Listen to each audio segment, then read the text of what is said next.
the channel for games, guides, and glitches. Sunfall here with a guide for Koa and the 5 Pirates of Mara.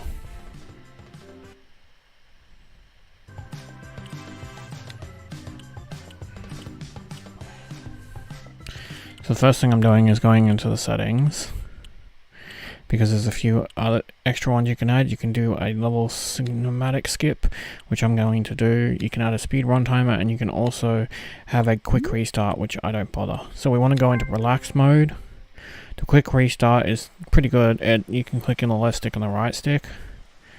So the first off, we'll have the tutorial on how to play. You just got to read this telegram and hit continue, and we'll get put into the tutorial. Unfortunately, I like to have tutorial achievements last, and you cannot skip this tutorial. You have to do it. It just teaches you the basics of the game, but I'm going to skip a lot of the tutorial.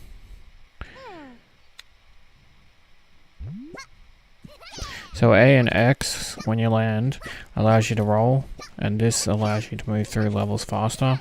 It'll be a use tactic when we go for golds. So right here, we can jump onto this, skipping that part.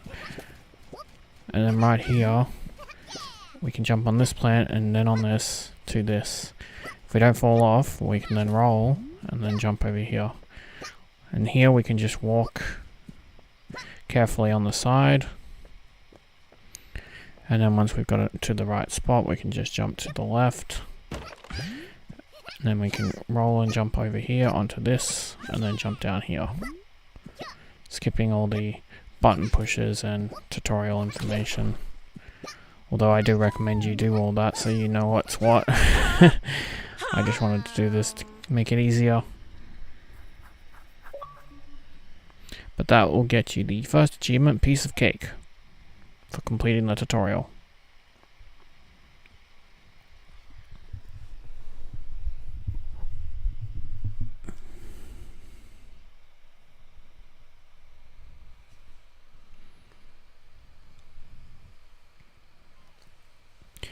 I'll be skipping almost all the conversation, so this game will take you longer if you listen to all the conversation, which I recommend because it is a good game.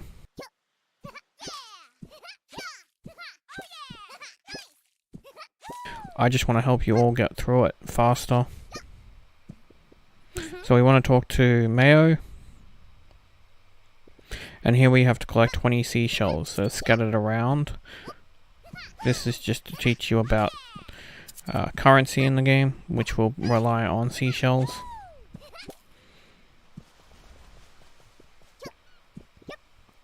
If you follow the way I'm going, you will make 20 easy. Unfortunately, they only give you one at a time, and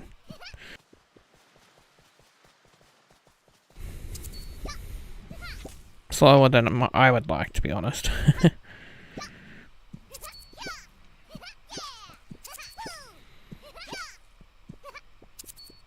There's one on this roof, and to the right of us, on top of this building to the right, is one. You can also run if you hold in X. I did forget to mention that at the start during the tutorial, but rolling is definitely faster. Running is more reliable in some instances though, because sometimes the height of the roll jump will make you miss something.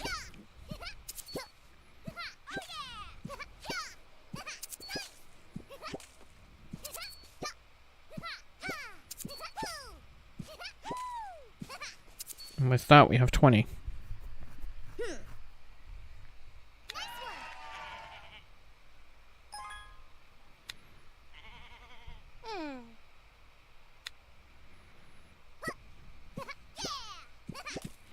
Now we can head up to the lighthouse.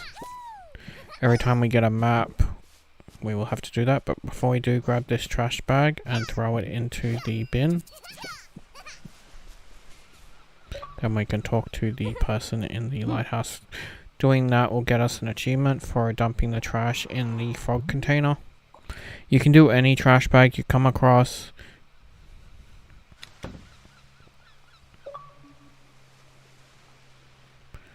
And we will get It's Dangerous to Go Online for unlocking the first map.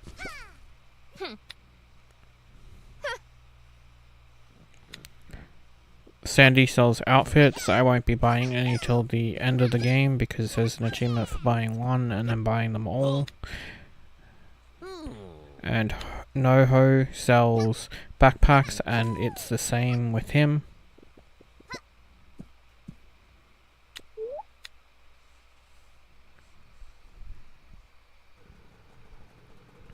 So there are 5 whales and 25 barrels in the world. As we progress, we will be collecting all of those. The first barrel is over here.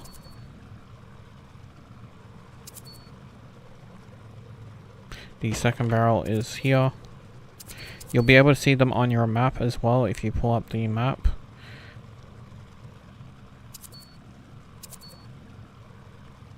The whale is over there. I deliberately came this far back so we could see where he is as well. But this is the third barrel. And then the first whale going behind the island that we just came from.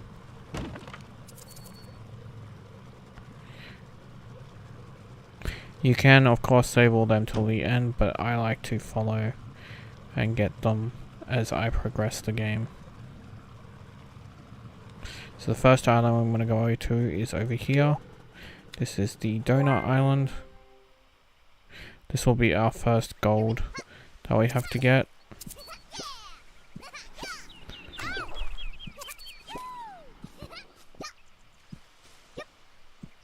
So from here you want to roll jump, land in the water, and then you can get over.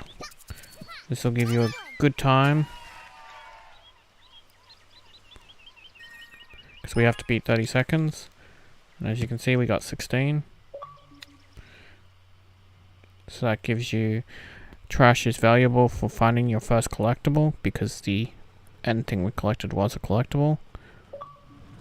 And it also gives you beginner level for getting your first gold medal. You have to gold medal every level, and some levels you'll be able to collect all the... here's the map, for example. So that way you can see if there's anything on it. But some levels we will be getting all the collectibles. Other levels we will be getting collectibles and then doing the gold run. Just because in some instances on levels it's easier. I will recommend doing them separate, but I wanted to show that it is possible on some levels to do it together. The choice is yours. So to start off with this level, we want to collect these 3 items. So you can jump on this and break it, or you can roll into it. And that'll get you the first collectible of this level. This one I recommend doing separate with your gold run, because we have to get a couple of achievements. By jumping onto that roof, that's one achievement.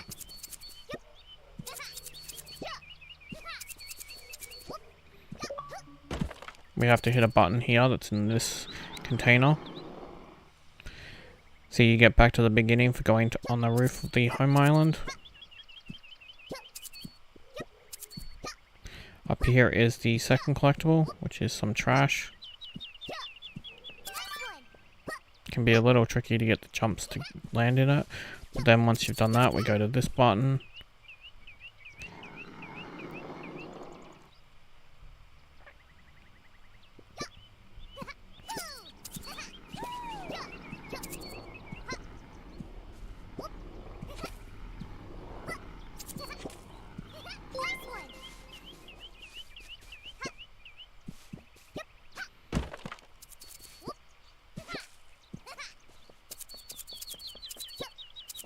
And then the third and last collectible will be over to our left here. We have to pick up the object with Y and then throw it. And then there it is. Now we can go to the end of the level. Now with these parts of the levels, it's always good to wait for one and then roll jump so you don't miss, like so. So you want to wait for one, then roll jump, and then you'll make it.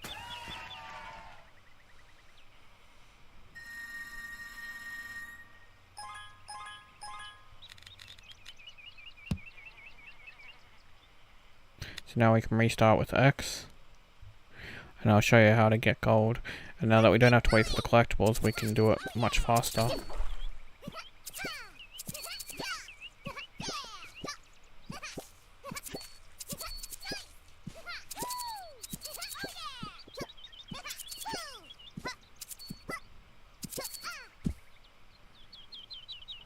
Hit the first button and then we'll hit the second button. Unfortunately, there's no way for me to get anywhere without hitting the buttons. I tried. Thankfully, the timer does pause on these buttons, so while it's doing that, it's not eating up our time.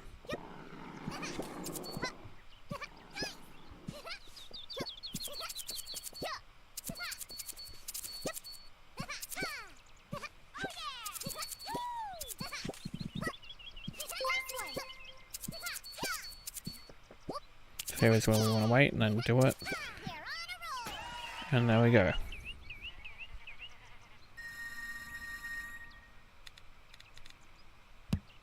"49 seconds.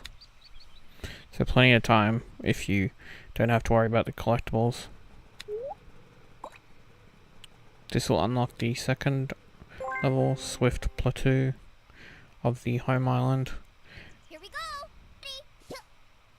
So for this one, you can get the collectibles and beat the time limit. The first collectible is inside this tree trunk. As long as you keep roll jumping, once you get to this part, it's a running section. All you have to do is control your character with left and right and jump with A when necessary. As long as you don't run into any object or fully stop, you should manage the time no problem. So right here we want to jump to get the second collectible.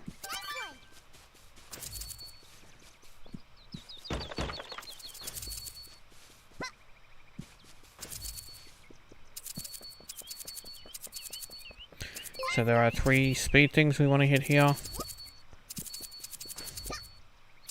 And then go off to the right once we jump here. Time your jump so that you can collect the last object. And now we just have to get to the exit.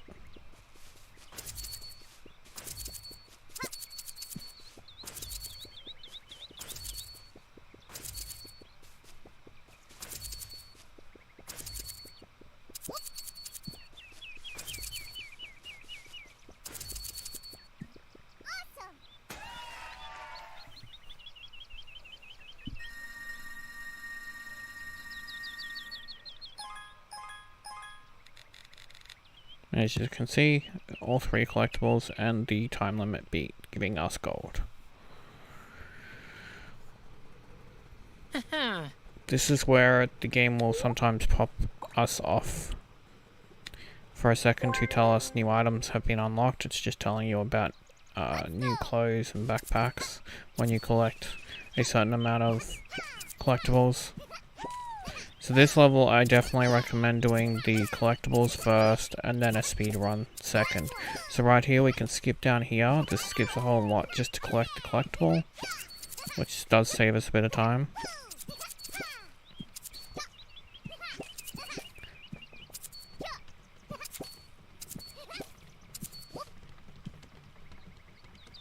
I have a couple of skips for this level that will help make the speed run faster for you and also make the collectibles a little bit easier.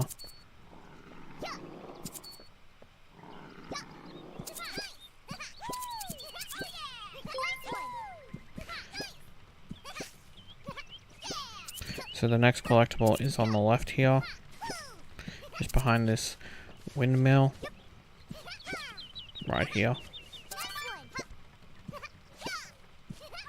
And then on this button, we can actually jump up. Like so. I wouldn't recommend roll jumping towards it. It seems to have more success if you just jump towards it. There's another collectible on our left here.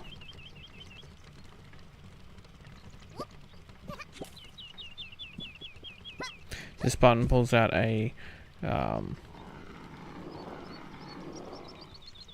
platform, but it's a moving back and forth platform, so it's not very useful. So it's up to you if you want to use it or not. As you can see, I ended up back on the ground anyway, so not very useful.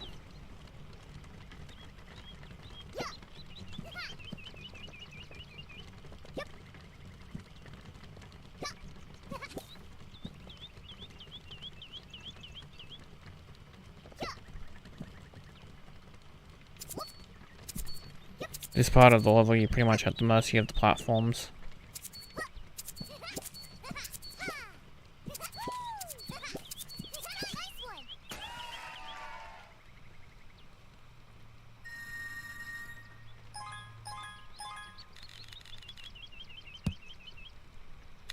So now I'll show you the speed run for this level.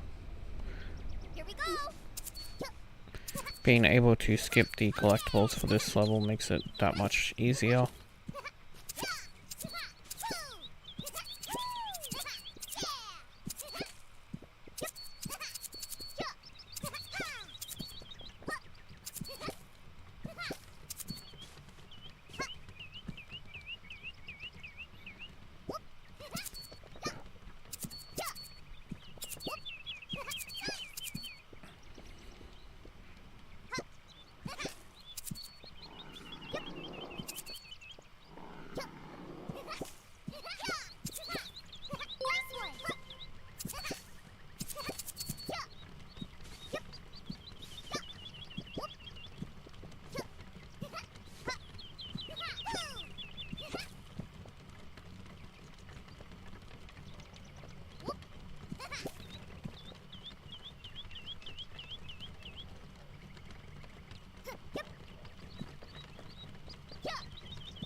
Plenty of room for a little bit of arrows.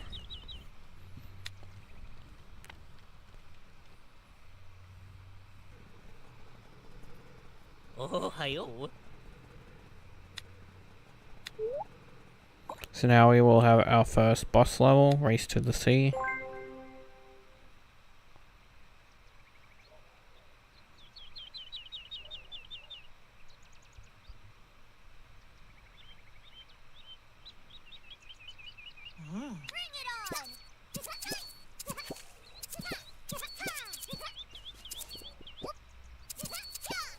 There are buttons on your left there. I do not recommend hitting the buttons, because not only does the timer still keep going while the button is going, but the bad guy will also, or the pirate will also stop us while the timer is going when they get to the wall. But I will show you one button you can hit that doesn't do that and does slow them down a bit. But otherwise, you can beat this and collect the collectible all in the same run.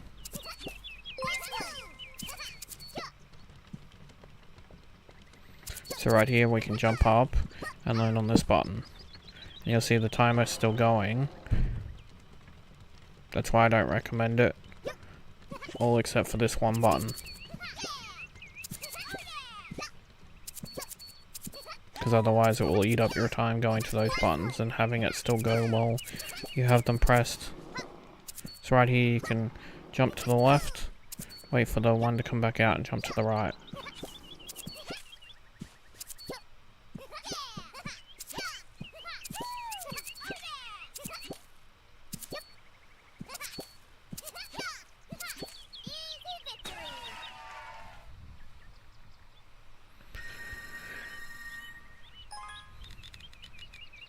Plenty of room for arrows,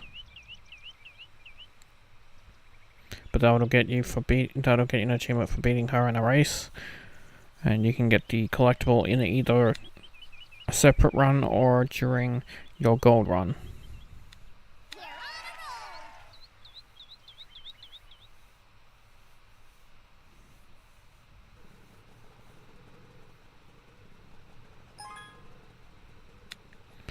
with the new map, we can head back to the first island we were at and go to the lighthouse. But before we go to the lighthouse, we get to earn a second map, and we will pretty much do this throughout the game.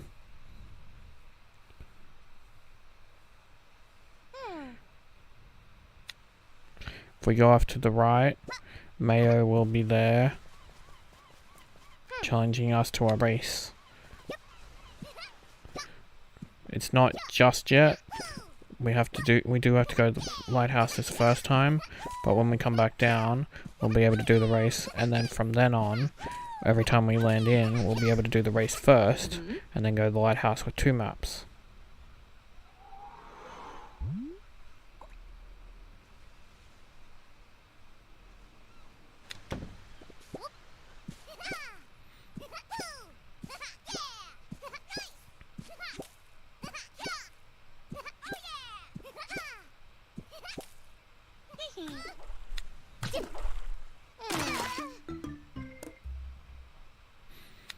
Wrong time for the conversation to not let me skip when I landed in the water. But here we go, this is the first race, and it'll be the first island we did with the house. So you should be able to nail this pretty easily because there's no collectibles or anything, and the level does change a little bit. So it actually makes it a little bit easier because we don't have to hit the buttons for the platforms.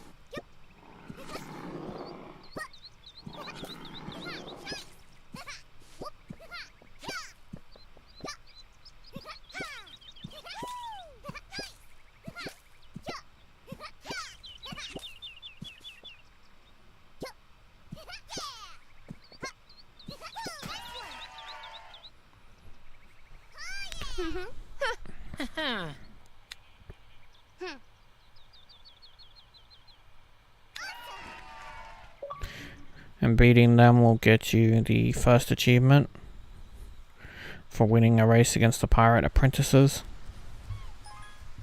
There is an achievement for winning a race against all of them, but we will be doing that as we progress because we need to get all the maps anyway for another achievement. Plus we need to get all the collectibles, etc.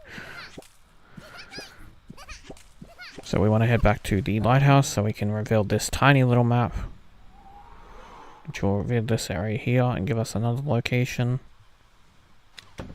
Now we can finally head back to the boat. If they had let us do the race first, we could have headed back to the boat after the first lighthouse visit, but it's okay.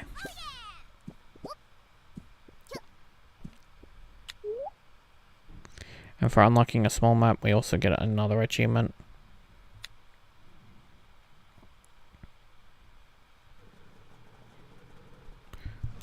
So now we can head to the next area. You can't go into whirlpools yet. There is an ability you can get from your boat, but it's not really that handy, so it's nothing to really worry or concern yourself about. We'll be heading to Palm Tree Island first. This one has a 40-second time, but it's relatively easy. Koa, friend. We basically just have to destroy all the crates. You can smash on them with RT, or you can roll into them with X, whatever your preference is.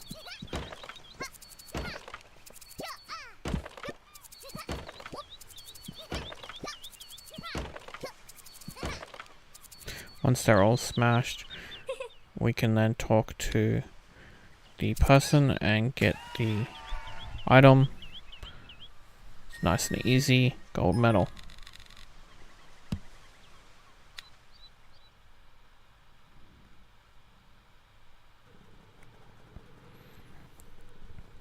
From here we can also get a barrel.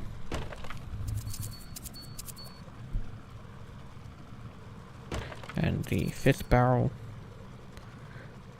And the 6th. Although I missed it. And the whale. We'll go with the whale first.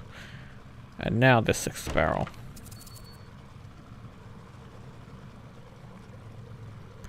So now we have to do the Navy South Tower. This is one of those ones you can beat the time and get the item. Thankfully there's only one item. You want to watch out for the spikes. Try and time your jumps to beat them. Right here we want to roll and head this way to grab the trash. And just wait for the spikes.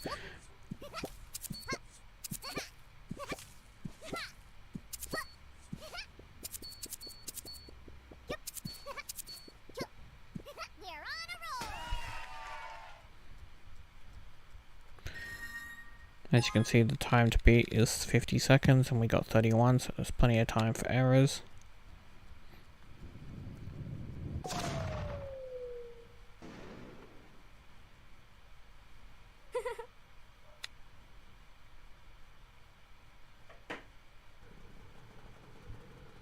Now we can head to the other tower.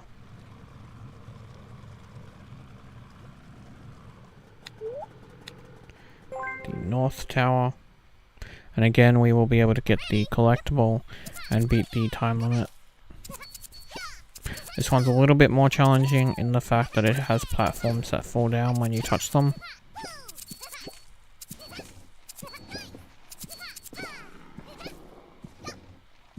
Right here you want to just run and jump on these tinier ones.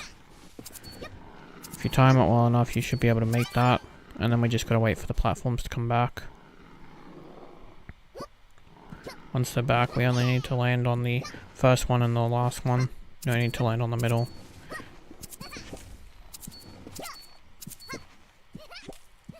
It's a little bit tighter because of having to wait. So it's your choice if you want to do collectible first and then speed run next to skip that, but it can be done.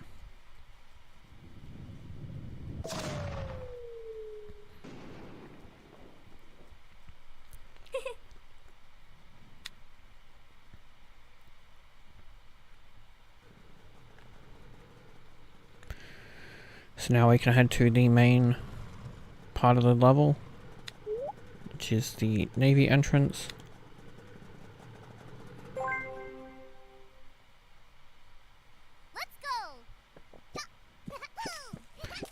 We have to go straight ahead, there's nothing behind us, and into this pipe, so this will begin a water level.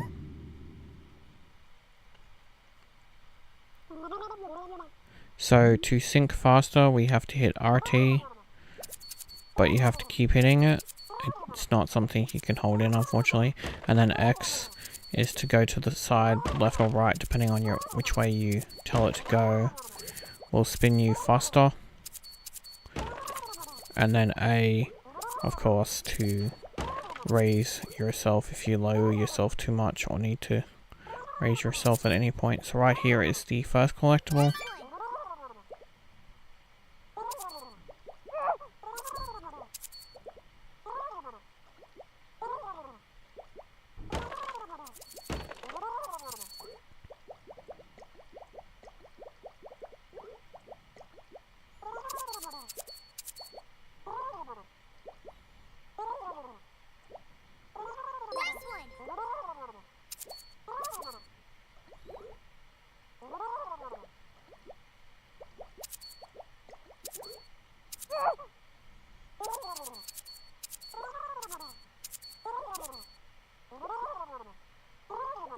Right here is the second.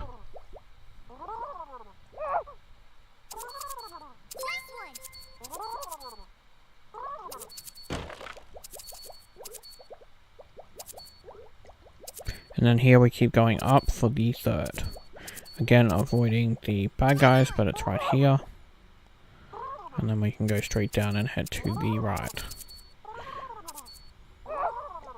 Often with the levels where you're swimming in the water, it'll be more practical to get the collectibles and then get the time limit.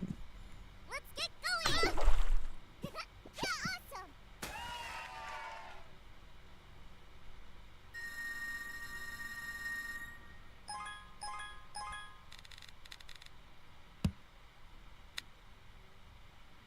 So this is the speed run of that same level now. Oh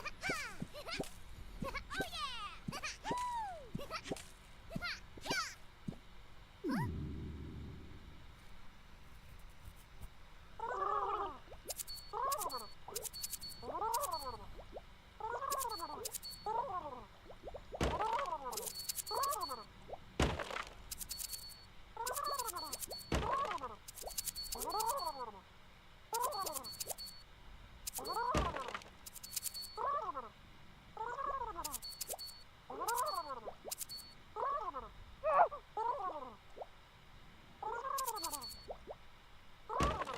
That spot always tricks me.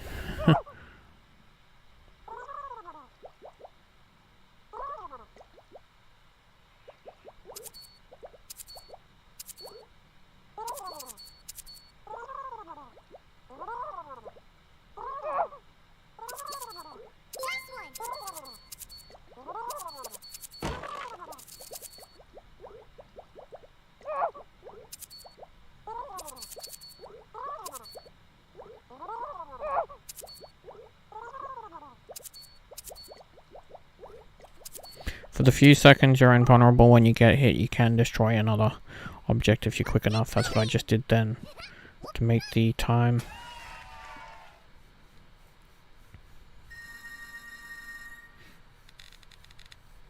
As you can see, it's a nice generous time to beat, especially without having to worry about collectibles.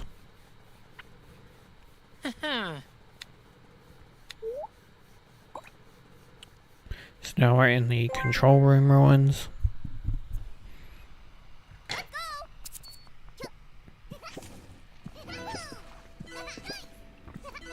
Once we collect the 5th key, the screen will freeze. So make sure you're not jumping when it freezes. It tends to play up a bit if you're in the air.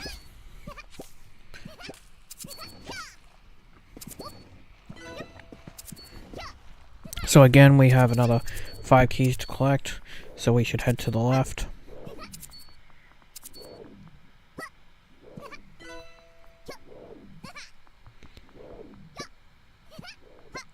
And then over to the right. Here we will also have a collectible, and it's a little bit hidden, so collect the key and run downwards so that we can jump on this object and go across like so. If you don't move out of the way of the object, it will hurt you. So then we can head upwards. And right here we can jump on the second one so it falls down and walk forward. Be careful not to walk off the map, but all you have to do is collect the collectible that is hidden under there.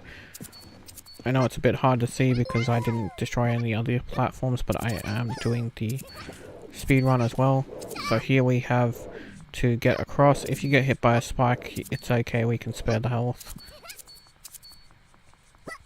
Right here we have to time it so we can jump on this and then roll jump over the spikes that will appear to get the last collectible. Then we can make our way back to get a key.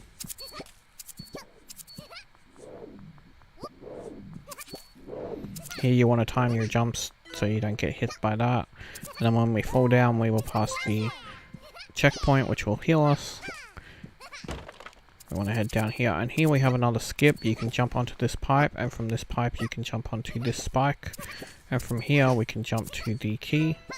Again, you'll see the freezing when you grab the last key, and as you can see, what I mean by it's a little bit tricky when you're in the air. So we'll have a running section here to run to the exit. And with that, we've gotten all the collectibles and beaten the time limit. Now, I will recommend doing the collectibles and time limit separate, but I wanted to prove that it is possible just. Oh.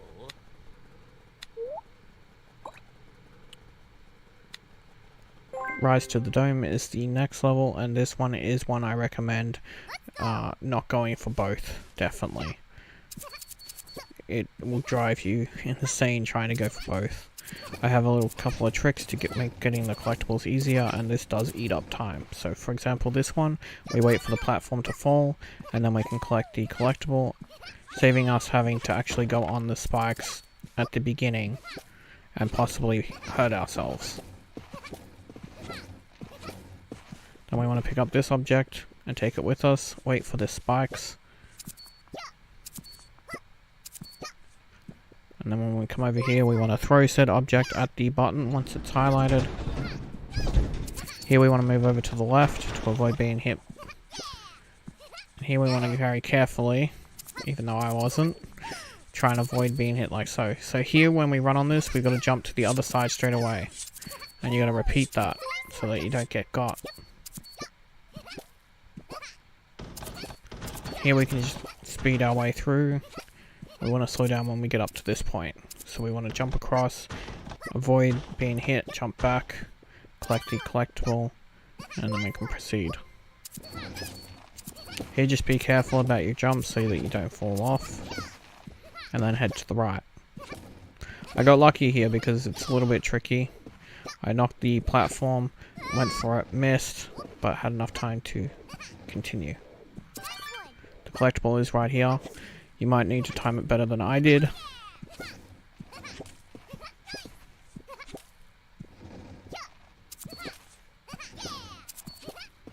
And right here is the exit.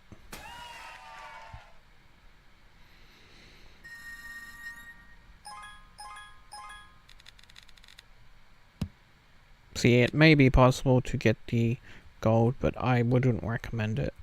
I'm going to show you the gold run now, that we don't have to do the collectibles. It's so much faster and easier. So right here, if you're rolling, you can push Y while you're rolling, and it will pick up an object. That's how you saw me pick it up so fast.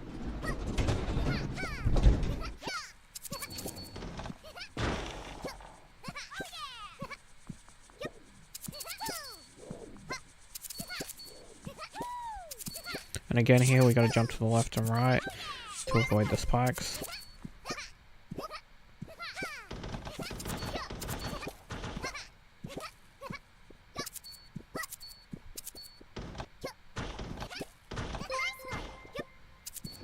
Again, very careful jumps here.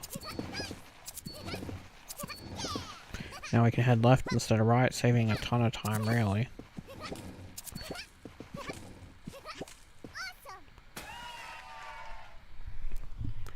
And just over a minute, so there's plenty of room for error if you're not going for the collectibles.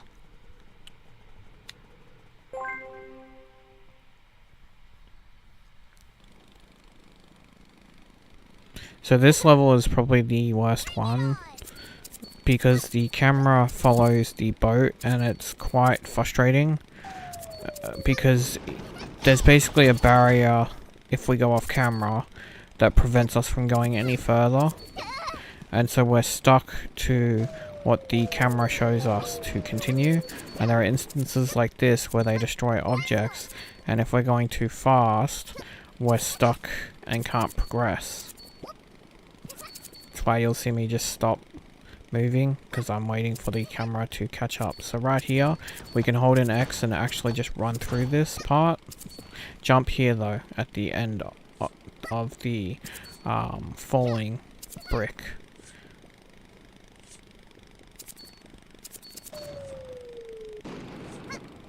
So right here you can jump and roll, specifically jump and roll, because you can then just pass that next bit. There's a checkpoint right here, and they will shoot down this area again, so be careful where you're standing.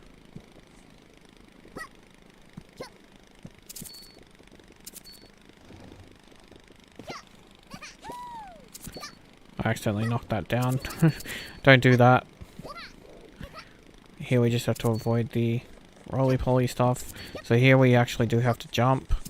It's a little bit tricky, but I recommend not roll jumping and just jumping while running. And then we'll have this part to do. You have to wait for the camera again to catch up a little bit so that we can hit the checkpoint. I recommend falling off the map or dying, because it will reset the camera to the checkpoint camera, which makes it a little bit faster. Then we want to go down here and hit this button, jump to the right, and grab the object. Then we can continue along like so.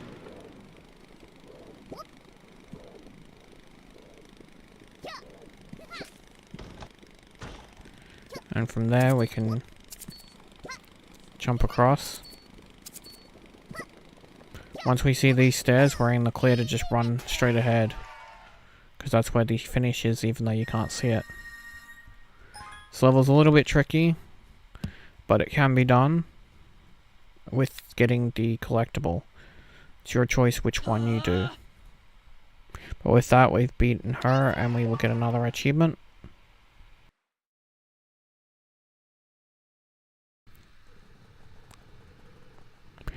And we get a new map, so yay. And a new race, so we'll get to get another mini map as well once we beat the race. Again, we can't go in whirlpools, and the marine area has one in the worst spot.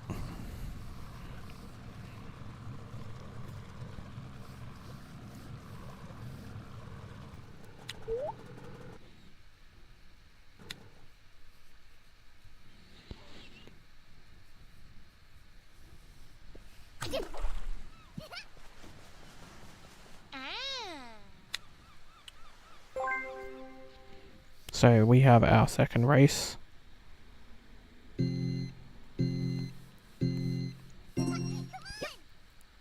This, again, the level is slightly different to how it was originally played, but it shouldn't be too much trouble. For example, we don't have to pick up the object here, we can skip it. The door is open, so we don't have to hit the button. The spikes are down, but here is where something is different. We have these spike pits, which can be a little bit difficult to time and judge, and this spike pit area here is different to the one we originally had. Then when we get up here, we won't have the spike drops, as you can see here, so we don't have to worry about those. And when we get through here, there will be some spike pits that we have to avoid, but I actually think these spike pits are more helpful than anything because they help you not fall down. Right here I mistimed my jump, but this has some room for error. So as you can see, I still made it and got first even with that. This will get you another mini-map.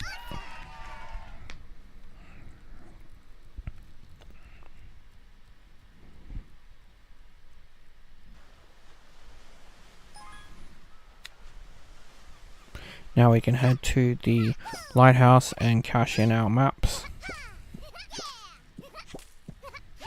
As I said earlier, this is what we will be doing. Every time we finish a section, we'll be doing the race and unlocking 2 maps at a time.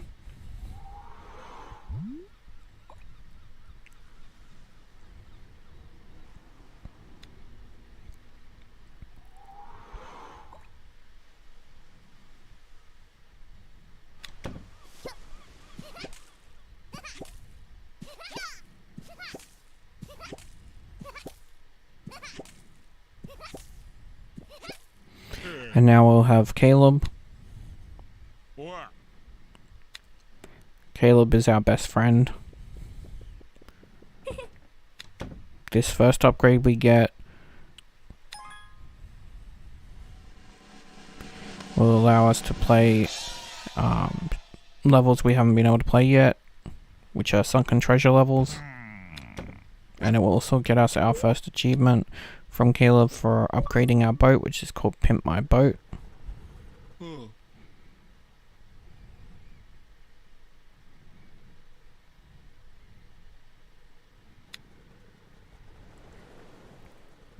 So these are the sunken levels that we can go into. The time limit isn't too bad, and you can always get the item and the time limit because the collectible is the thing you have to get at the end. So you want to use the X spin move to basically go down as fast as possible, but not use it when near certain enemies. And you need to focus on collecting these lights to keep your, I'm going to call it a stamina gauge, even though it's not really that full. If it gets down to the bottom, you basically fail the level. Sometimes you'll only be able to collect 1 light, but it gives you 2 options. But either way, it's fairly simple with a lot of room for error with the time limit.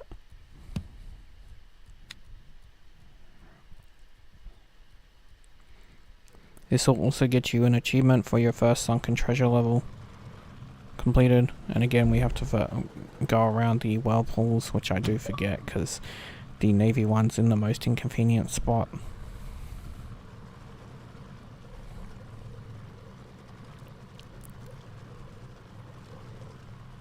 So go around this spot here and we will find the forgotten navy outpost. There is also a barrel here, so that'll make our 7th barrel. The Forgotten Navy outpost is possible to get the time limit and the collectible because it's the end object you have to hit. So you want to go off to the left here, collect the key here, and then we're going to head right. Collect the key right here, and then we're going to, once we're all the way right, we're going to head back. Get this key here, and I happened to time it when the spikes were up when I collected it, freezing them in place, but thankfully the game didn't deal me any extra damage, so I was able to continue on. And as you can see, it's a fairly generous time, as long as you time your jumps and everything.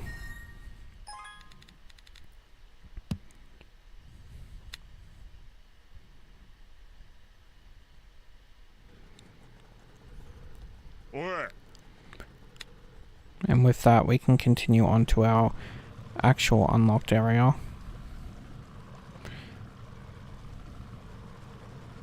There'll be a barrel here we can get, and then we can head to this island here.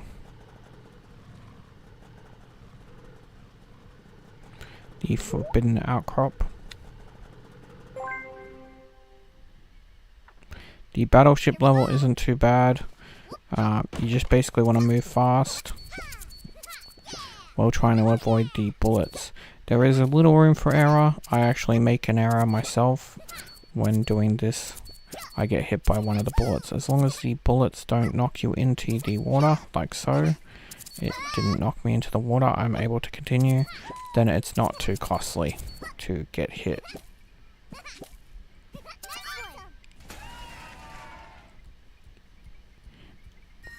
Even with my error, I made it in 27 seconds. So there's plenty of time to do this as long as you're fast. Now we can head to another Sunken Treasure. That'll also get you an achievement for your 15th gold medal if you've been getting gold medals as I have.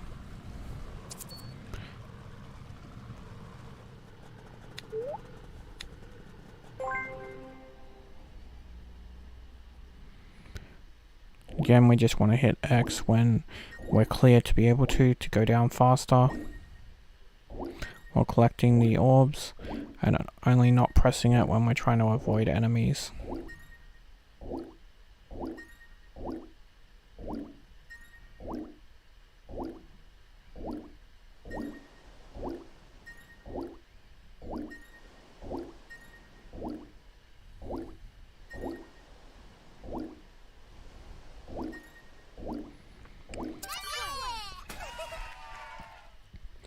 And another collectible and gold time done.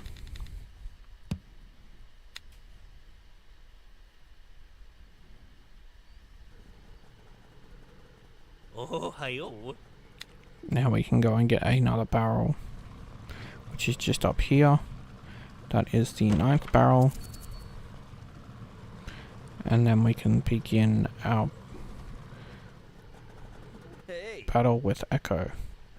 At the first level, Pirate's Landing, I recommend doing the collectibles separate with the speed run. And I also recommend on this level in particular to collect a few extra clamshells like I am.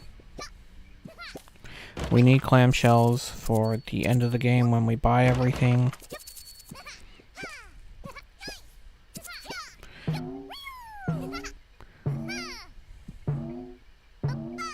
So we want to get onto this roof, which can be a little bit tricky. And then we want to collect the first collectible. Then we want to fall down. And these barrels can be a little bit annoying, but you got to basically walk in the opposite direction to get them moving. Running seems to help a bit easier.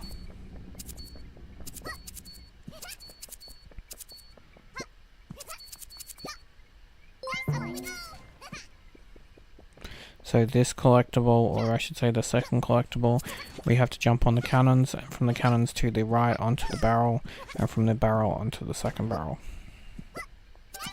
That'll get us the second collectible. and then we can continue on. There'll be a section where we have to use bombs, and this won't necessarily be a staple, but it will be used often in the game, where you have to pick up a bomb and throw it to unlock the collectible area.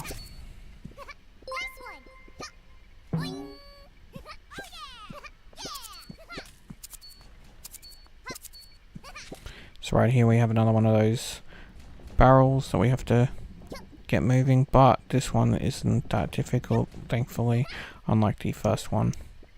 So you want to pick up the bomb and it's time, so you want to run as fast as you can over here and throw it at this when it's highlighted and collect the last object. From here we want to head to the left, and a series of jumps will get us to the finish line. When we do the speed run, I have a couple of skips that make it faster, and that's why it's easier to do it when we're not going for collectibles.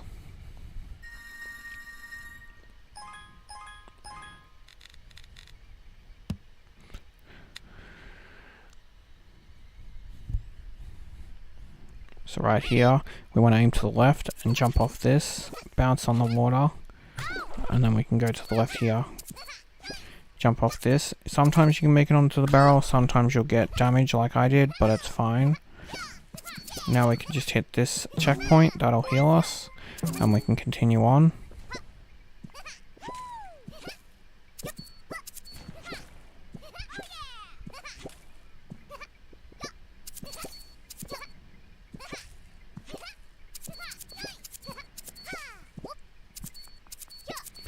Then we got this barrel here, and as you can see, this one's much easier to maneuver. Pick up the bomb and then throw it at the location, and then we can rush to the exit.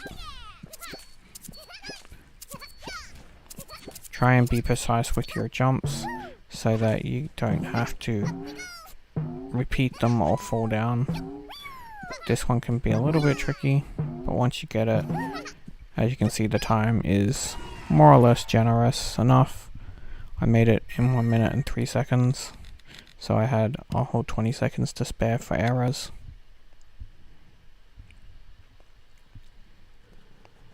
This will unlock the second level at full sail. At full sail you can get all the collectibles because it's a running section.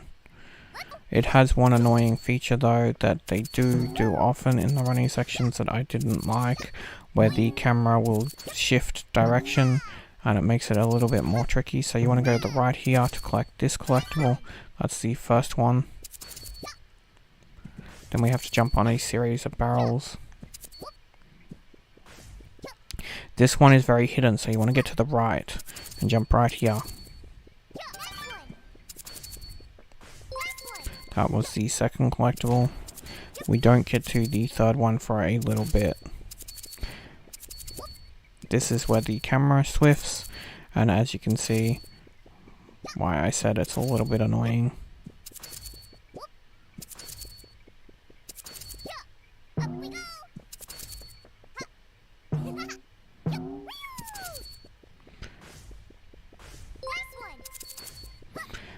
You'll have to push A to jump over the bombs when you see them.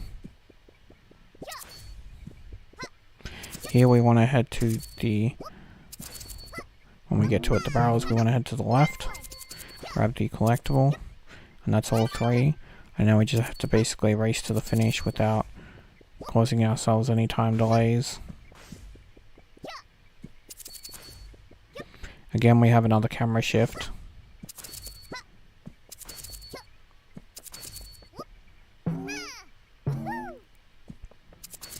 And right here is the exit.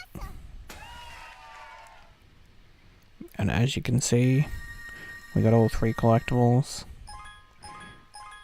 And in a decent amount of time. There isn't really any room for error on that one. As you can see, I only did it in 1:35 with 5 seconds to spare. This will unlock Cannon Zigzag, which is the second level. And this is another level I recommend getting collectibles first and then doing the speed run.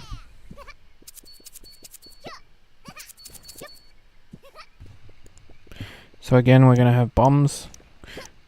So pick up one of the bombs and then avoid the bullets so that we can throw it. And then we can continue on. There is another set of bombs here. This is why we didn't go back for bombs.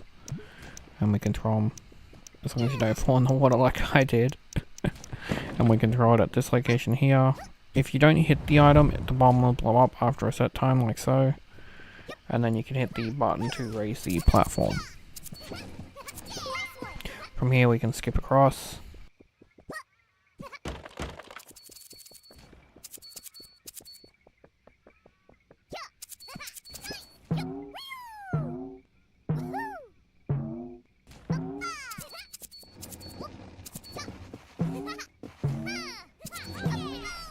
Just have to climb this tower. And these barrels here contain the other collectibles, so you want to fall down to the side here, grab the bomb, and we can throw it down. Grab the collectible. From here we want to get onto this. The jump can be a little bit finicky, but once you get it, we're fine to continue. And we want to jump across, and we'll have another collectible to get, but we have to get the bomb first to destroy it. So pick up the bomb from here, throw it here, and now we have the second collectible. This is why I said this one is better to go collectible than run, because we have to stop a lot to get bombs.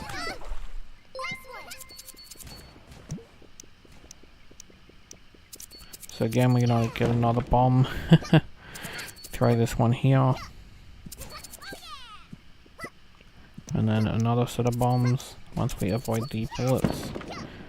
Right here.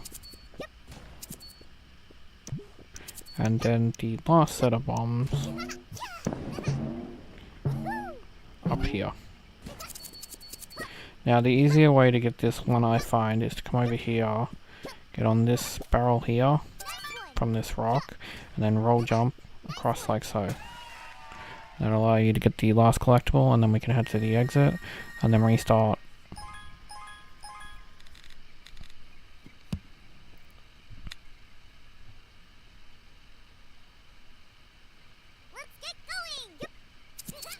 Now we can do the skips and tricks to get ourselves gold without having to rely on getting the collectibles. So right here you can jump around.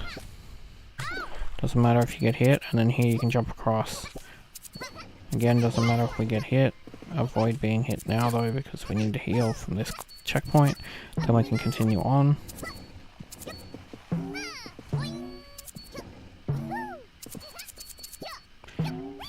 Here we want to jump to the right, jump up, and jump to the left here.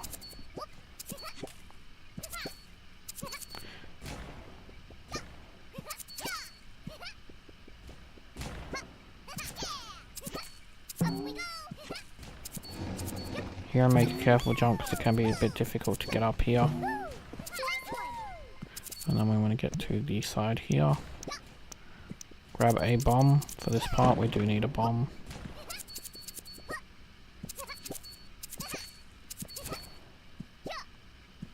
You can either grab a bomb, or you can, if you're very careful, jump from this barrel across, like so. And you'll make it with one heart, thus skipping that part of the level. The choice is yours. It doesn't save a huge amount of time, and it can be a little bit difficult.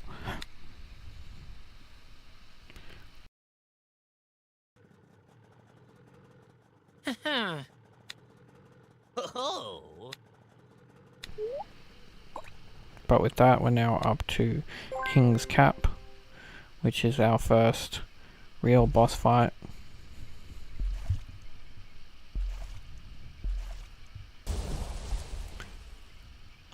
There is a hidden collectible in this one, which we will get.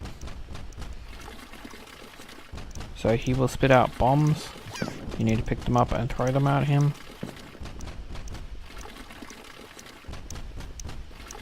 And yes, you saw one go through the level.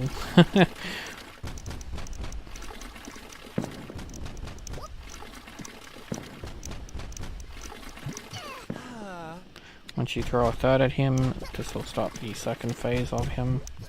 We want to throw this barrel, this bomb, at the crate. Right here, this bomb, at this crate. And that'll get you the collectible. He's also spitting out way more bombs now that he's on the third phase, so we don't have to worry too much. There will also be tentacles we have to avoid, as well as the bullets, of course.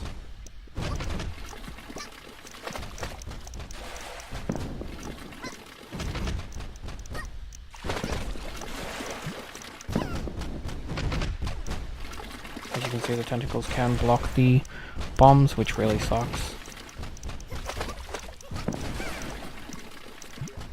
But if you play your patience, try not to rush.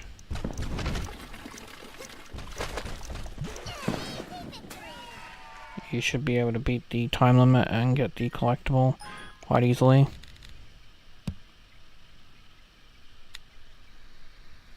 Hey. This will get us another map piece, so yay.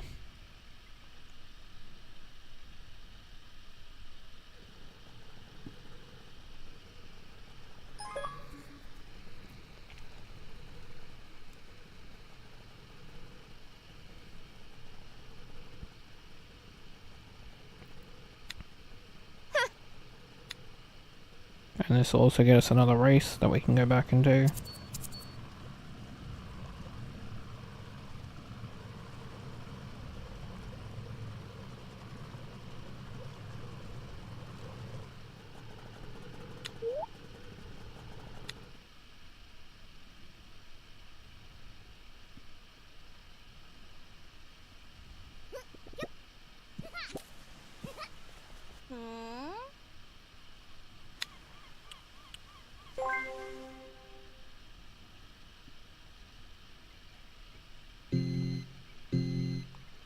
As you can see, it is this map where I showed you a few skips, and we can actually continue to use those. But right here, the barrel is gone, so it's actually much easier to just jump over the barrels like so, because we don't have to worry about that one that we have to move.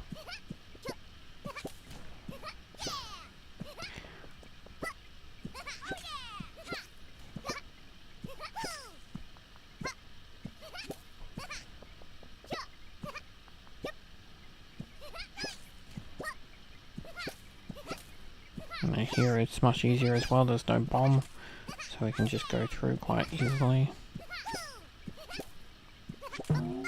We just have to focus on our jumping now so that we don't make too many mistakes.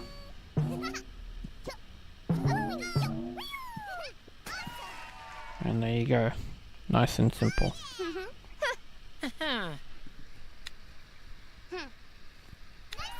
This will get us another small map, or mini map. So we can head to the lighthouse and reveal those two locations again.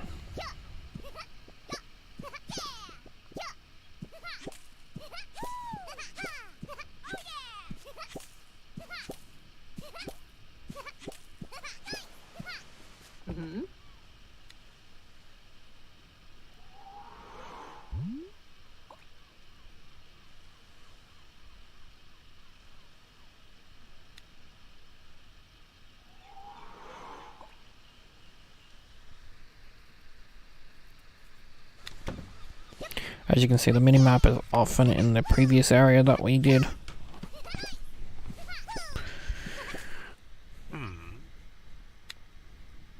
This will give us Edgun. We just ignore him again. He's another one that we have to buy some stuff later on at the end of the game. But we will visit Caleb, our friend, because he will give us an accelerator for our boat. So now when we hold X, when we're on the main map, we can move the boat a little bit faster.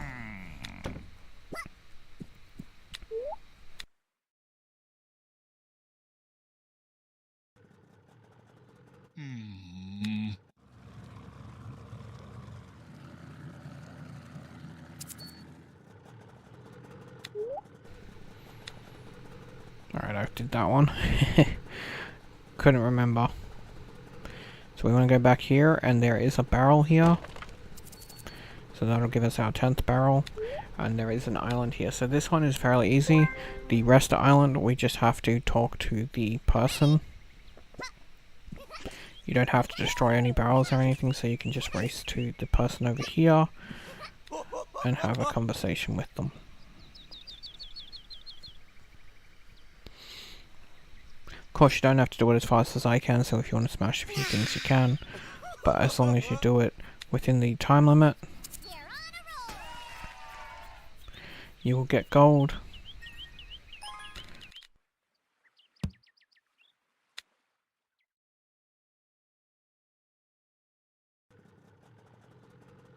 Wow.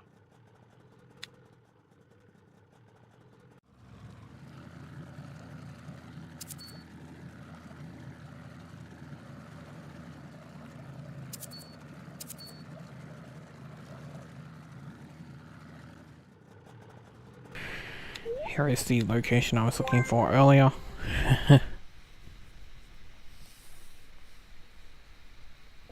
Same as normal, just using X to go down as fast as possible while collecting the orbs and avoiding any enemies.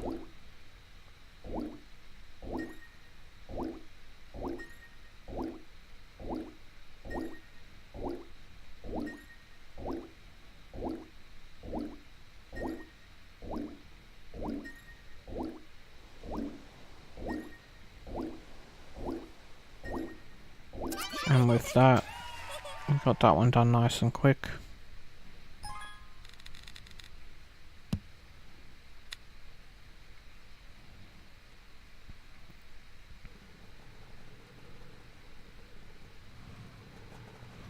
That'll give us our 11th barrel.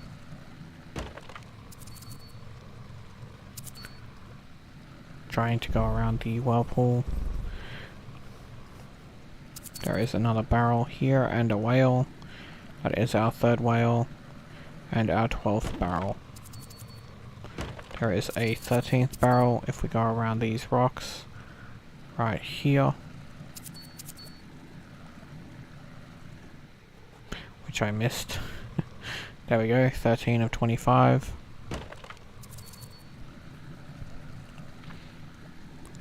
And now we can go to this main island here. As you can see, there's no other islands. This will be changed in a second.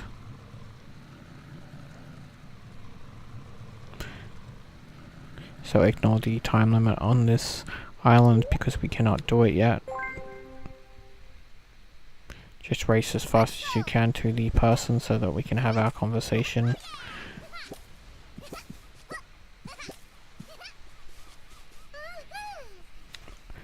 After the conversation, he will reveal more islands for us.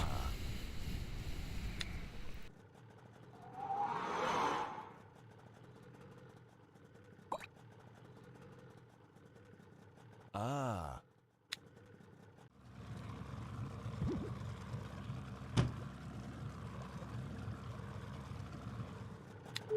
Right here is the first one, which is the Temple of Water.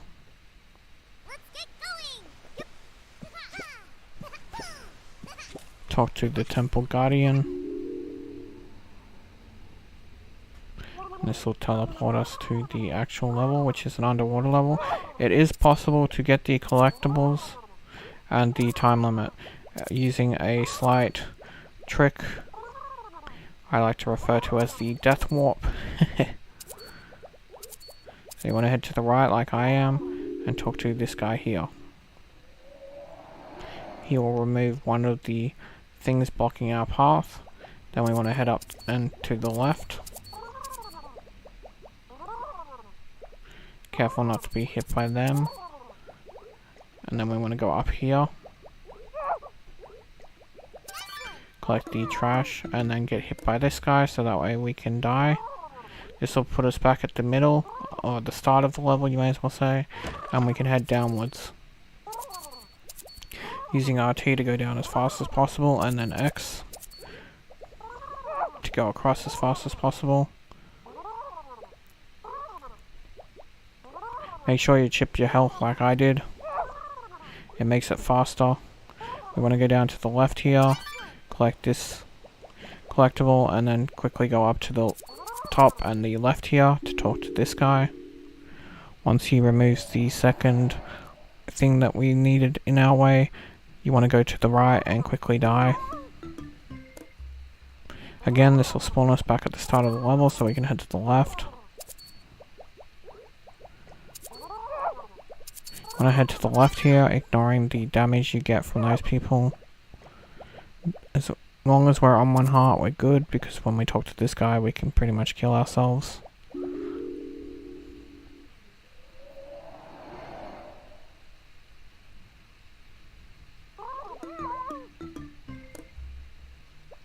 Now just hammer A so that we can rise up.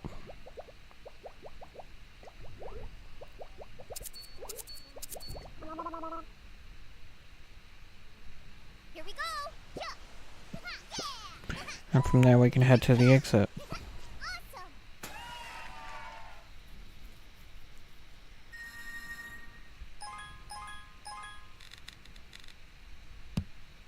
And as you can see, we made the time nice and quick with the death warp.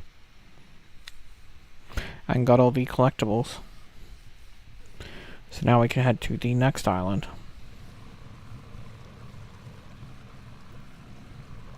I recommend the island on the left here, because that's the one I'm heading to, which is the Temple of Life.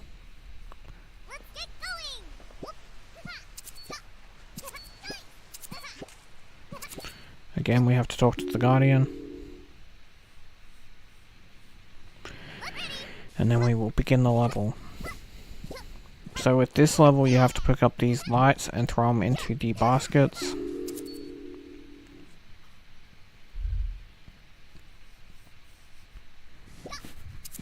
I have an actual glitch for this level, so that it is possible to get the collectibles and beat the time limit. So right here you want to wait for the platforms to respawn. Ignore the ball of light and go around and you'll see another platform. And we can make it to the first collectible.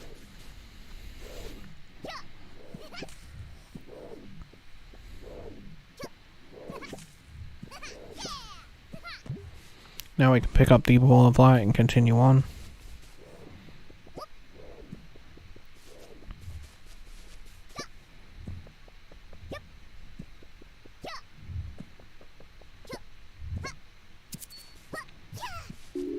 Throw it in the first basket, and then we need the second ball of light, which is this way.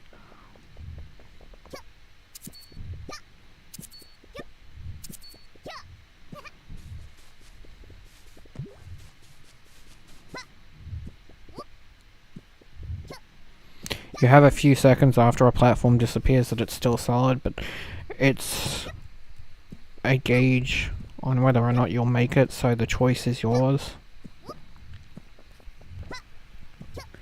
Once we return this second ball of light, the platforms will spawn, and here we will do our first trick to skip a slight section. So right here on this third one, you want to land right on the edge and jump across like so, and then do again with the ball rolls. Then we want to head to the left here at this checkpoint. There'll be 3 platforms and the collectible is right there. And this is where we can get the next collectible and then do a glitch to get to the exit, saving us a whole section. Now I recommend doing this with either the collectibles or without, the choice is yours, because the glitch can be a little bit difficult to perform.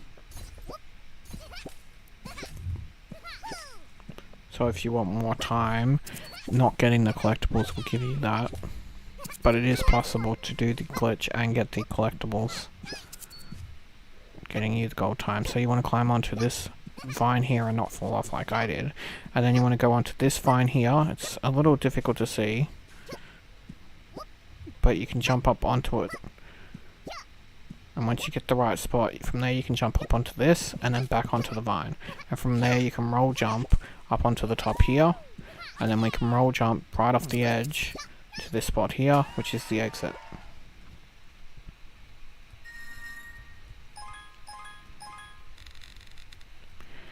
And as you can see, I got this in 3 minutes, so that gives you a whole minute 40 extra of mistakes that you could have made. It's a very nice glitch, and I was happy to find that one. So we might have one more temple left.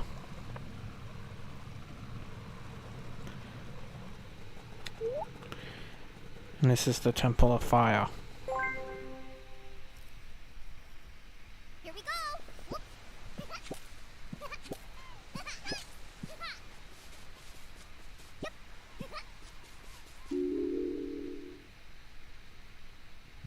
I'm ready.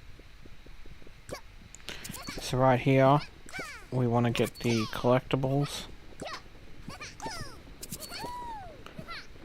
which is off to the left here. Be careful when jumping because it makes the platforms disappear. I always had trouble memorizing that. And then you want to fall in the lava to restart. There's a reason I'm doing this. We want to head to the right for the next collectible. This collectible we will be going and getting the key. So we want to head to the right here and get the collectible. That's the second collectible, and from here we can head to the actual item we need to collect, which is the key, and we can teleport. This will checkpoint us, and then we can head to the left here, and we can do my glitch to get us the next key easier, which is jumping from here, and then jumping from here to collect the key and then teleport back. Then we collect the third key and the door will open for us. And we only have one collectible left to get.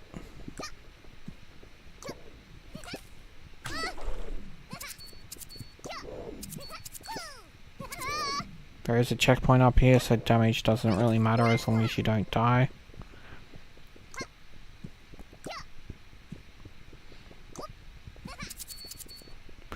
So we want to head off to the, past these fires basically. And once we get to the end we go to the left here, and here is the last collectible that was hidden. We can then grab the key and teleport and head to the right. So here we can do a nice little trick where you can jump on this vine, then from here we just have to time it so that we can land on the gold thing, and then we're pretty much right to get to the next key.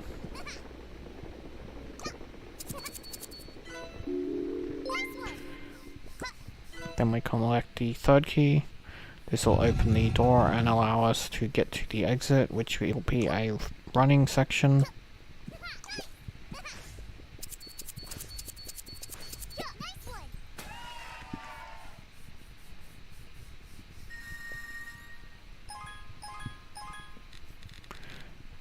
And as you can see, with getting the collectibles, it is possible to get gold, although I highly recommend doing them separate.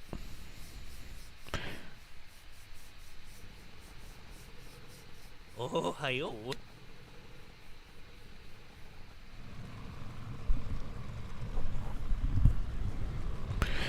So with that, we can go back to the main temple now. Blues Temple. And now we can actually attempt the gold time and the collectibles once we talk to the guardians. Here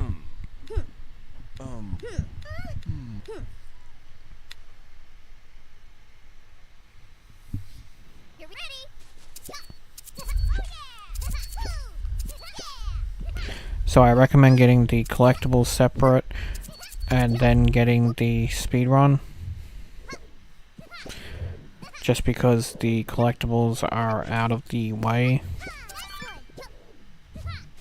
so it slows you down.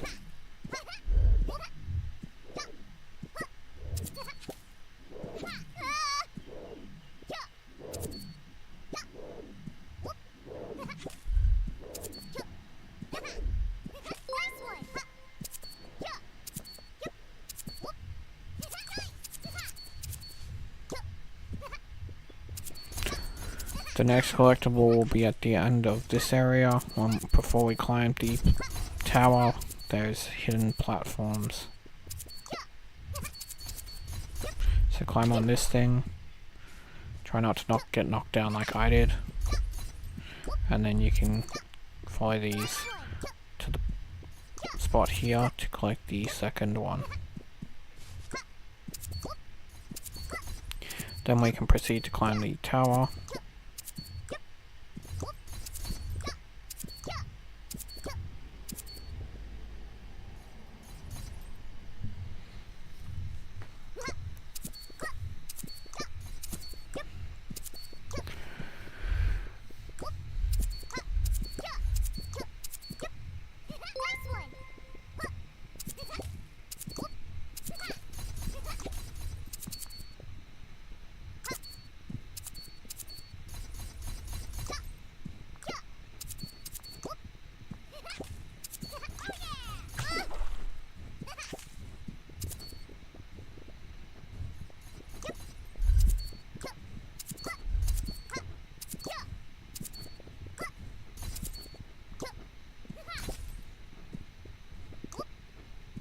From here we want to head left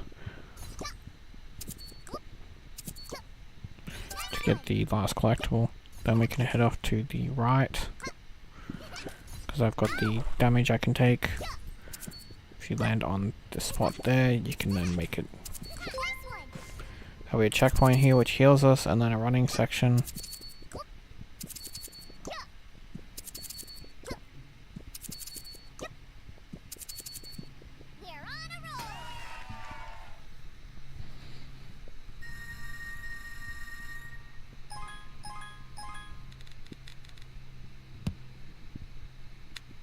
As you can see, it's possible to get the gold probably, but it's just not worth the stress in my opinion.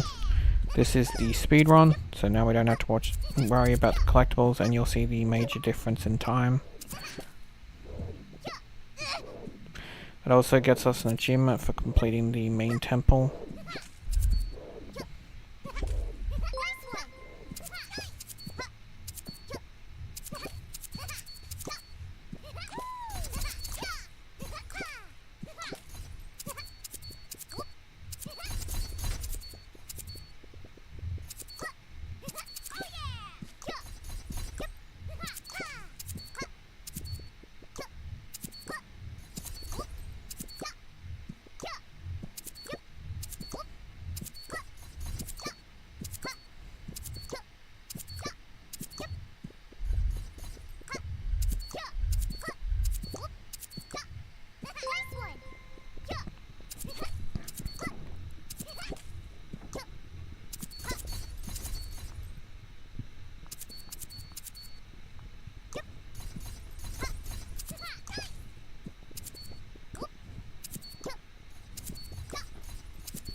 As you can see, there's plenty of times for errors if you don't go for the collectibles during your speed run.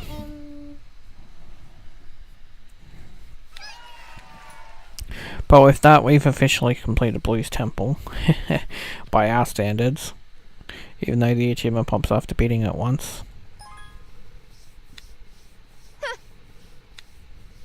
And we get a new race for when we go back to the main island.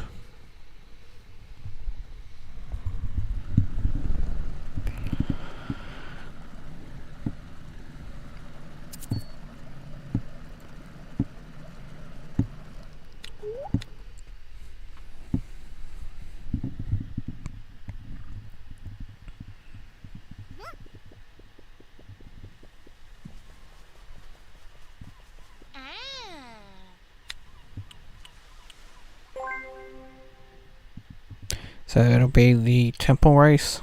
And this is the one with our glitch, but thankfully with the edits they made, we don't need to do that.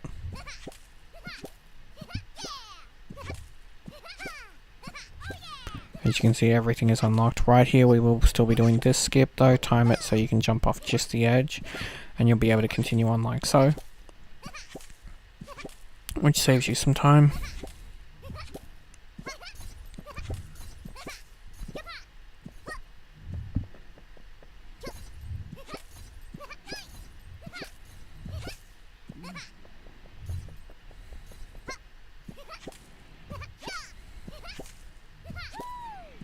As you can see, the door is gone this time with the thing still there, so we can literally just race to the finish.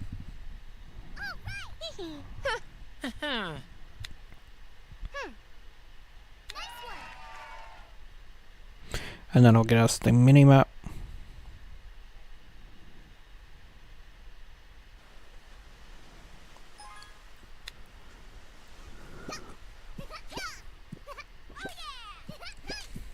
And now we can head to the lighthouse to reveal these maps. Locations.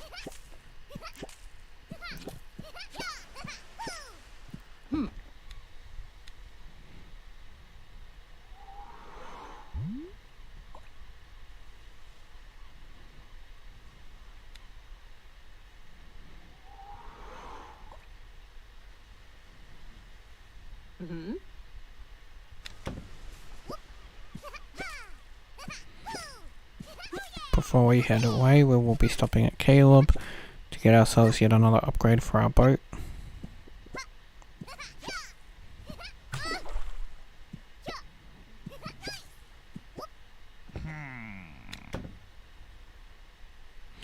This upgrade gives us the jump ability, which will come in handy.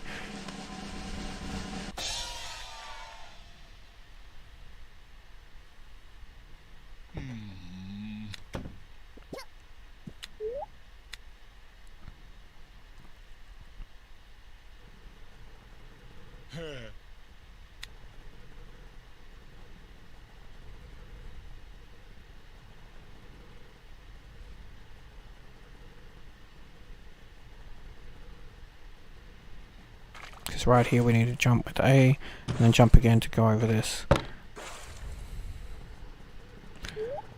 This will give us a new location, the Ater Island. This one's a little bit difficult because we have the moving platforms again.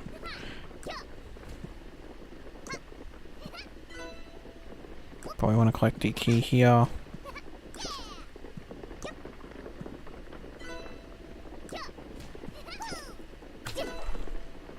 The key here.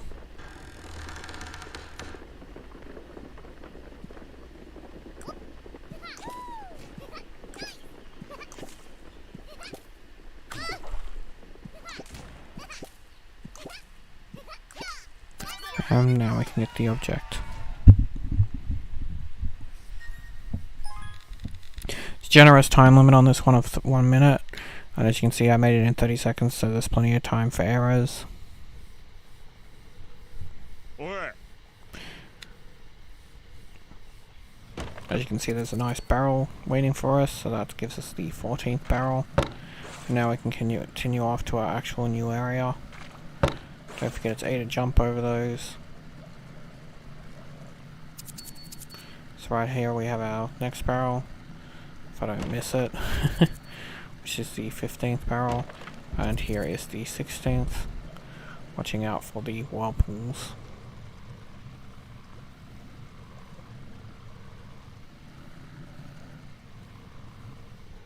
And right here is another one of the robot remains. Is the level, and it's one of these islands where we get to talk to the Honzo. He wants 3 onions. So one of them is across this area here. If you're confident you can roll jump on the ice. You can't when you're holding the onion, but you can easily run across we have to throw it with Y into the actual pot. You'll see one in the background there, but I'm saving that one for the last one. We want to climb up here for the second one and go across these pieces of ice to grab this one. From here we should be able to make it back without too much trouble.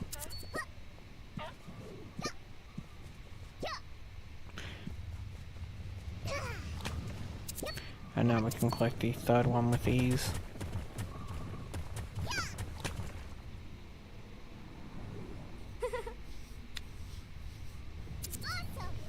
This will give us another collectible and another gold medal. The time on this one is pretty generous because I got it just under a minute and it's got a minute 50.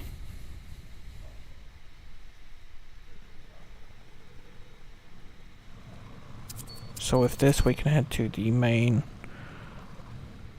part of the level, which is the first level, Slippery Mountain. Let's go. You want to head to the right to get the collectible, and then we can head to the left. There'll be a conversation we have to skip. And then we want to quickly head to the left. It is possible to get the gold time on this and the collectibles, because once we get up here, there will be a running section. That's why I was trying to get through it as quickly as possible. As long as you get up there by at least the 20-second mark, you should be good.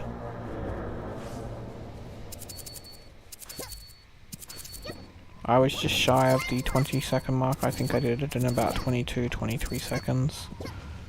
Here, you gotta try and be careful not to stop like I did. Cost you time. I still make the gold time, but if you don't do it, it'll be much easier for you.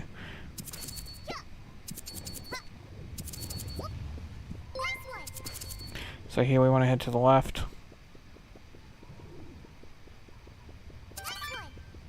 Get the second collectible.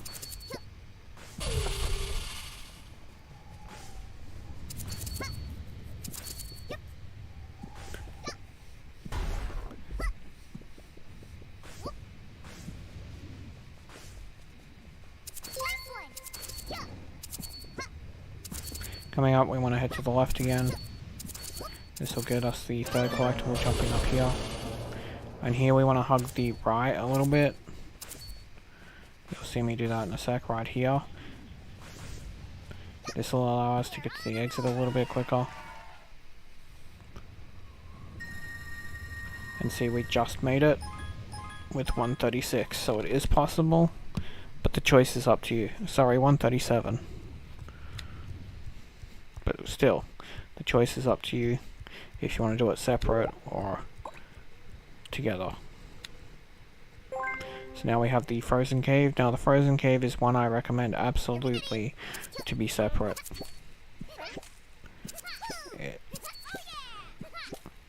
We have to pick up the bomb and then come over here and throw the bomb here. From here, there's a glitch that I know that we can do.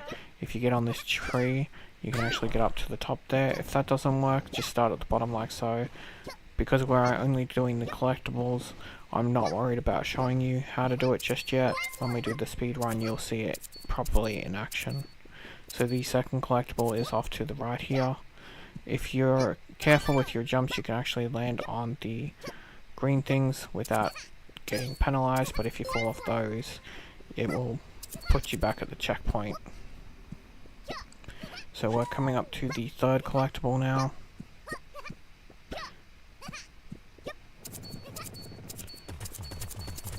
As you can see, it's another one where we have to go and get a bomb. This is why I said I don't really recommend trying for both in one run. It's too much of a hassle. And then we can jump across here to get the last collectible. And now all we have to do is head to the exit, and then we can do our speed run without having to worry about said things.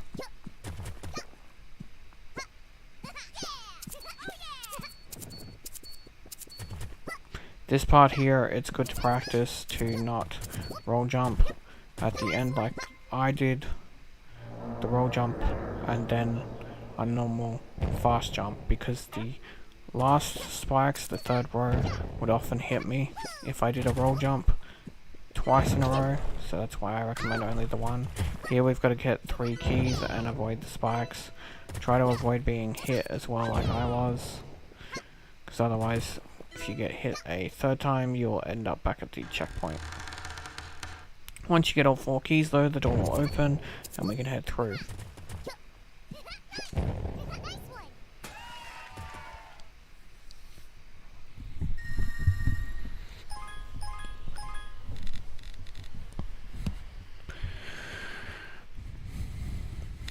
As you can see, we got a time of 1:55 and we needed 1:30. That's why I recommend doing it separate.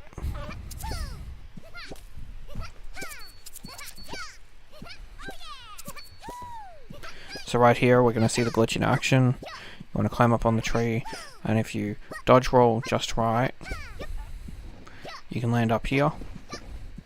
And from here, you can land onto the next one, and that saves you having to climb them all, giving you a good chunk of time to play with. Skipping the next collectible as well means that we get into this section by the 30-second mark, giving us time to deal with the ice.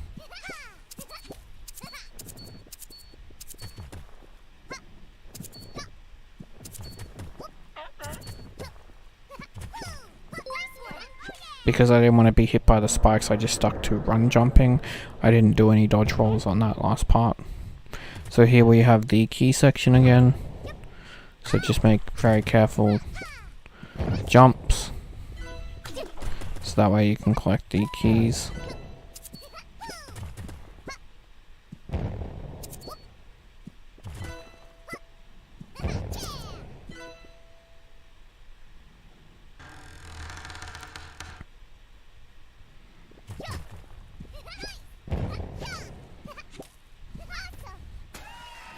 And as you can see with that, we made the time quite easily.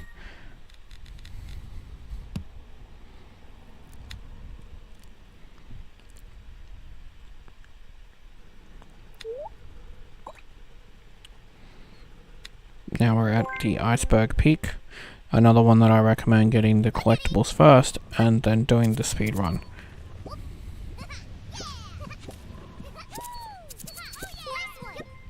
So the first collectible is down here, you want to dodge roll into it.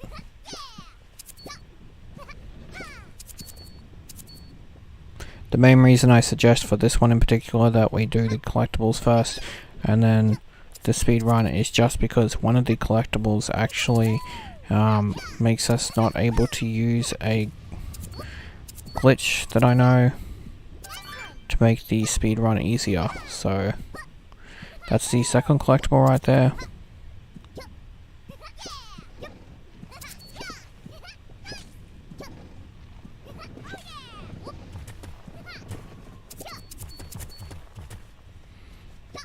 And now we have to climb this. You can come here and dodge roll up, so that way you don't have to worry about the snowballs, because if you get hit like so, they will send you back. So you have to time it to jump when they're not there.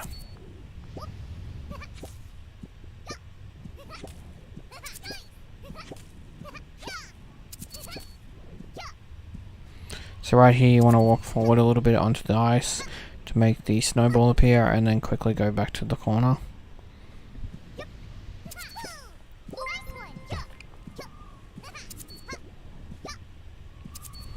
Here you want to dodge roll into this to hide from the snowball that's coming at us.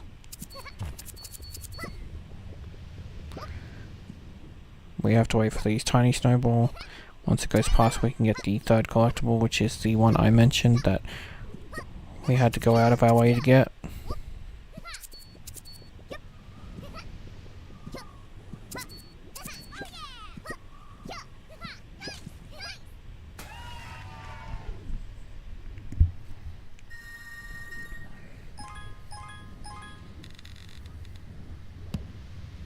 See, it could be possible to get all the collectibles and the speed run, but I don't recommend it because I have a nice little trick for the speed run, so it just saves the stress.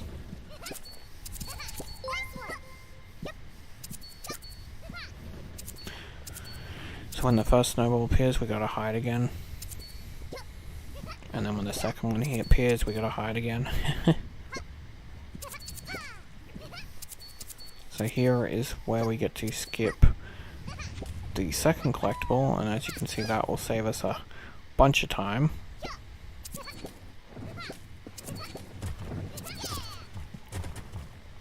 Then we have to climb this area. I do fail at jumping up, so it shows that there is room for error. Even I make a few errors.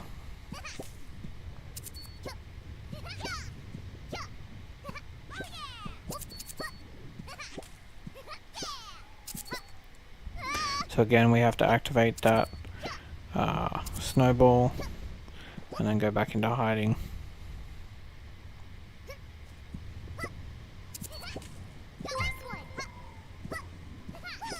So here's where the glitch slash trick is. You want to go onto the wall here, climb up to the top, and then jump and dodge roll. So jump, dodge roll. That lets me jump and dodge roll and head over to the platform like so. It's not too difficult to make,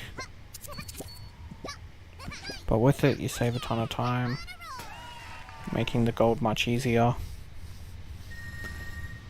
See, the time is 150 and I made it in 135, and this was with making some errors, so you could actually probably do it faster if you made fewer errors than me, but it shows that it's a good amount of time to get gold in without going for the collectibles.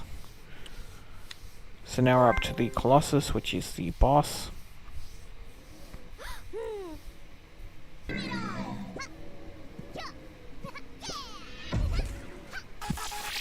So you have to hit the buttons. I managed to hit the first button in 4 seconds, which was quite amazing. As soon as I was near the button, I hit RT.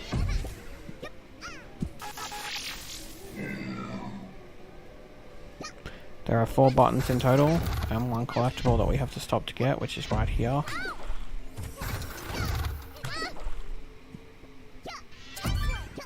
With the ice being the way it is, it can be a little tricky. Every time you hit a button, it heals you. So once you get the collectible, if you're on the heart like I am, as soon as you hit the button, it heals you. So you can make your way to the 4th button.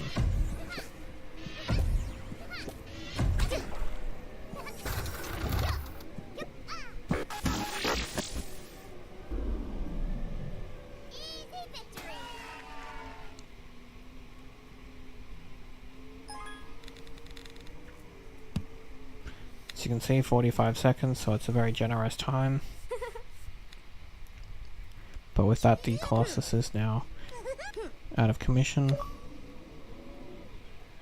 and that'll get us an achievement for beating the colossus.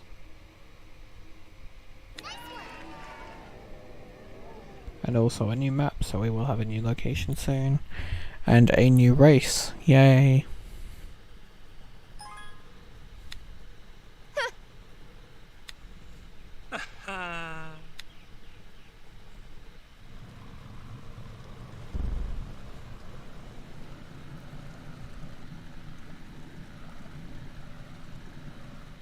So once we head back to this island, we can then go do the race.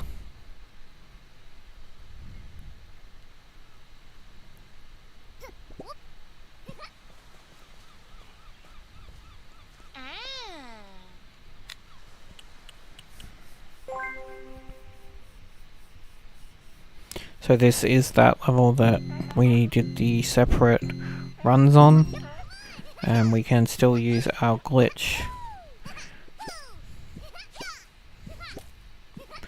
So you want to head over to the tree, climb the tree, and from here we can jump up like so. I really nailed it well this time, so I was happy with that, because it showed it in action nicely.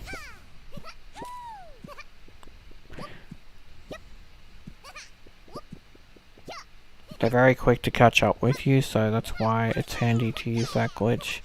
Gives you that little bit of a head start.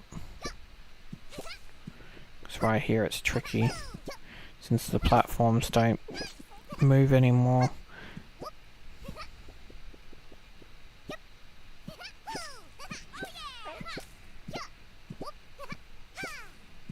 Thankfully we don't have to worry about the colossus here. We just have to go to the exit.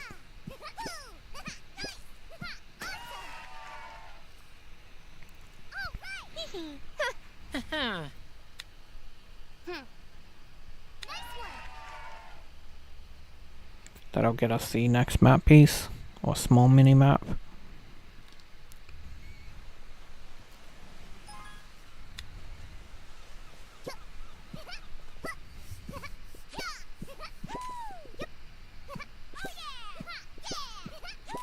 And now we can head to the lighthouse to get the maps revealed.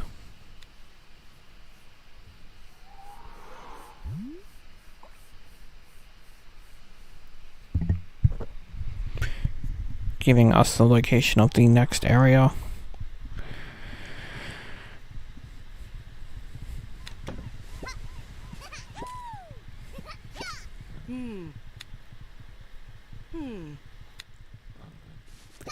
We can ignore that completely. That is basically just a faster way of you going back to a level to do speedruns, as it shows all the levels. So if you miss a level, and I'm not sure what level you missed, you can use her, but otherwise it's not really a necessary thing to interact with.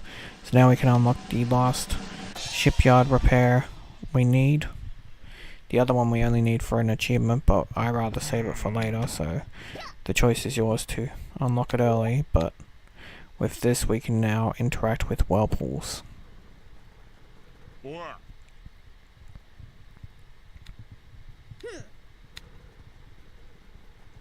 It's not a great feature, but at least now we don't have to get bounced around by them.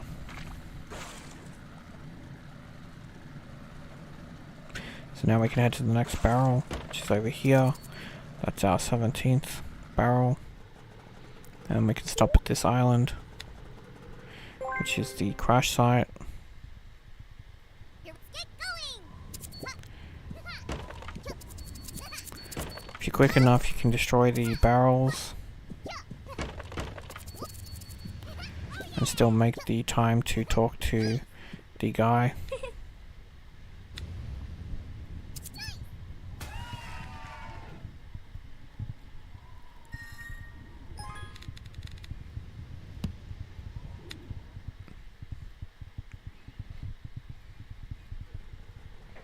If not, just beeline for the guy, of course.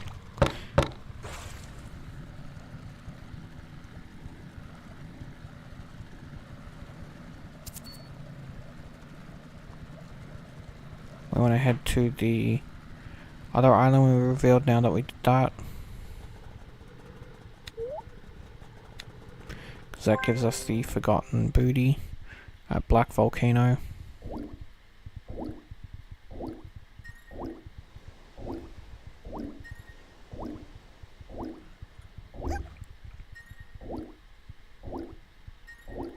Thankfully I got hit, and so the other one that got destroyed didn't register.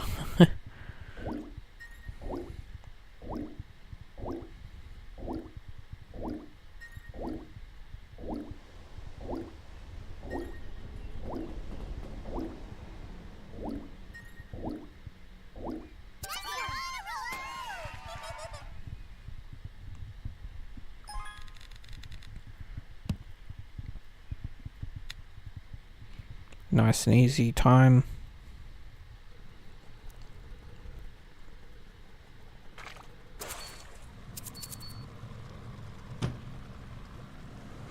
We want to jump over this. I'll go through the whirlpool, collect the barrel, and he's hard to find, but there he is. The whale hides behind the clouds, but that's our fourth whale. And one last barrel, which I missed, gives us 19 barrels. Yay, we're getting close. So we want to go to the Blazing Race. Let's go.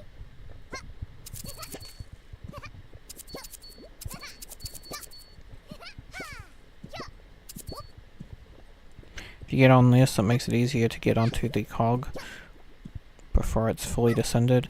And then if you roll jump at the right time, you can get off the cog before it's fully descended. This is one of those ones where we should be able to get all the collectibles and beat the time limit as long as we're quick to get to the running section. So head left here and you'll see the map. Avoid the lava. Here you want to jump to the left a little bit and then to the right.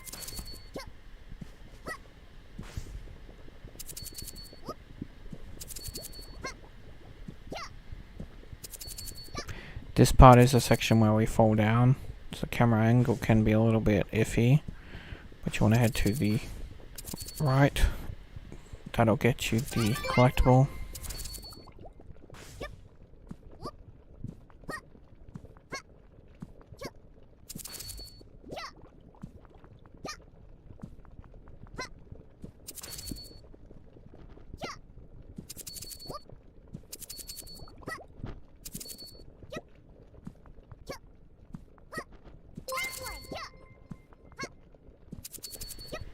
Here you want to head to the right on these small little cogs is the last collectible.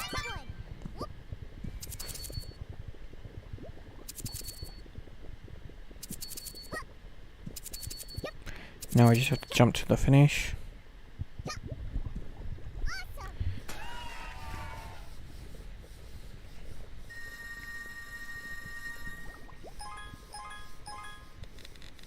And as you can see, plenty of time for errors as well. 1 minute 48 with a 2-minute time.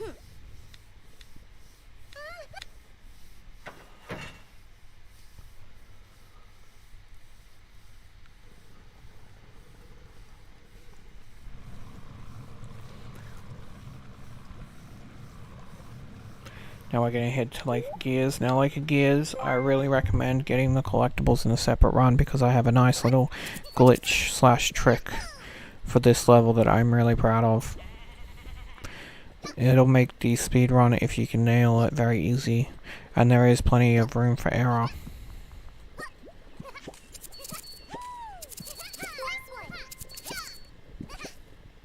So you want to head to the left here so we can get the first collectible.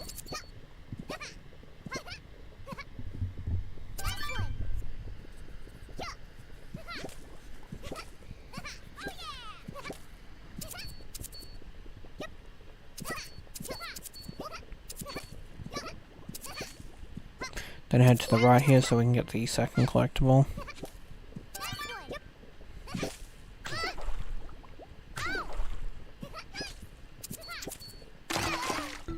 Because we're going for the collectibles, it doesn't matter if we happen to die. Takes a little bit of the edge off.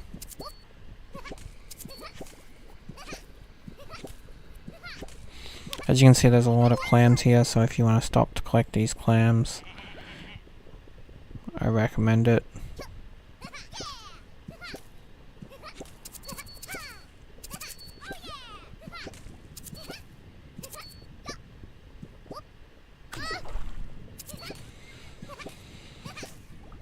When we get down the bottom of these cogs, you'll have to be careful of the lava.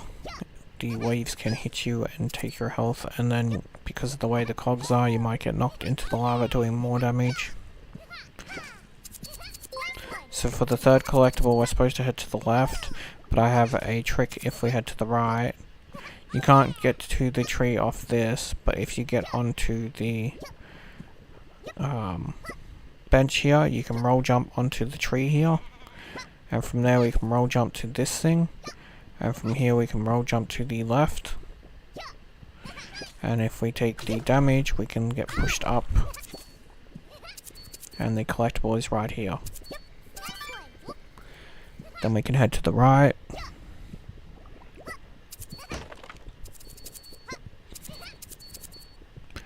And then we just have to jump from cog to the exit.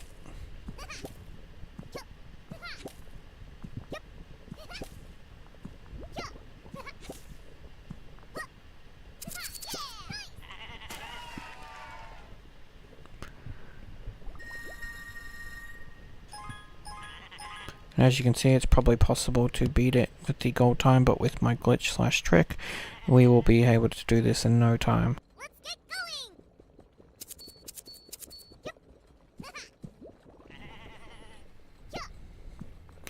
So this is the speed run, and as you will see, there is plenty of time for errors. The time to beat is 2 minutes 20, I'm pretty sure. Might be 2 minutes 30.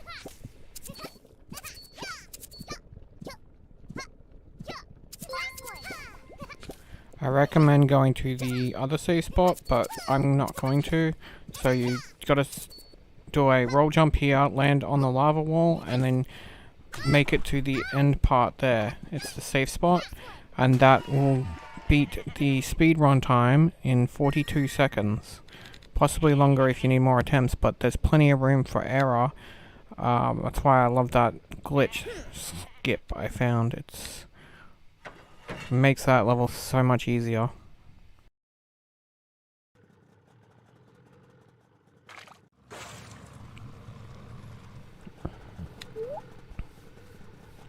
Now we can go to Magma Mountain.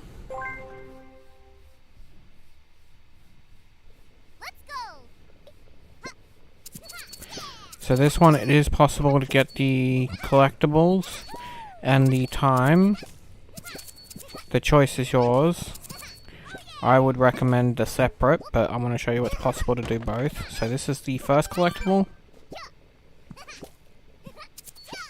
The second collectible, we actually have to do a little trick to do it fast enough, and it is basically abusing the death state, the load death state. So you want to continue on to the checkpoint. Once we hit the checkpoint, we want to head back, fall down here, and if you time it just right, you'll do 2 damage and collect the collectible. Then we can just run into the water. This will spawn us back up top and not have to climb up, because we get to keep the collectible. From here we want to head to the left. We can actually take the wall, which is much easier. If you time it just right, you can jump over.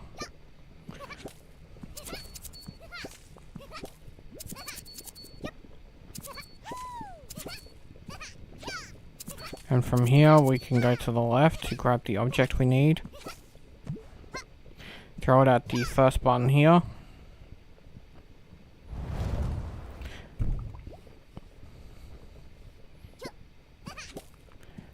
And then throw it at the next one. So we gotta take this one with us.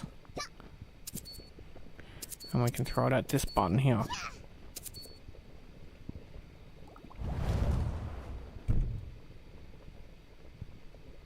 Now we can jump across to get the collectible.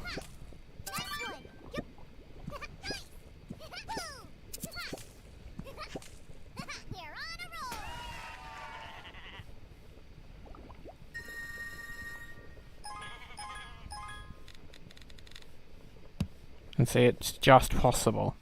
I would recommend doing it separately, but if you wanted to attempt to do it together, you can. So now we're up to inside the volcano, which is the boss fight. Let's go. The level doesn't start till we actually go inside. Let's get going. So here you want to head to the left, and then jump over here, and use the gem so that you can go over to the side.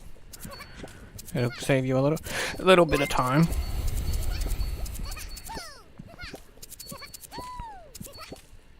Here we want to head to the right, then back to the left.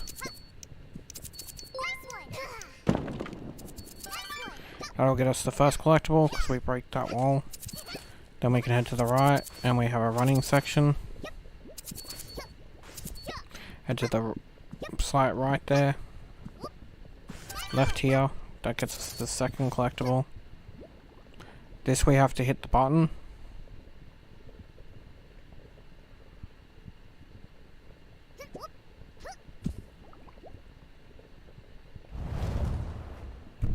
And the lava will be rising when we do this. So try and make precise, careful jumps.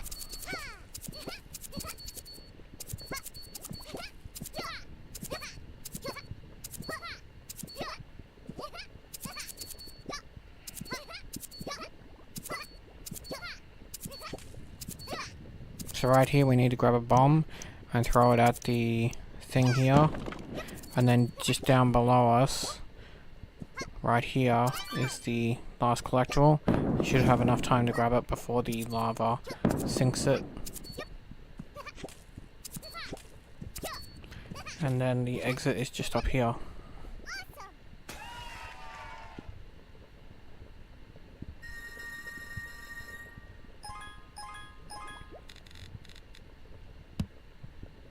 Plenty of time to get the collectibles and the gold time, with a little room for error as well.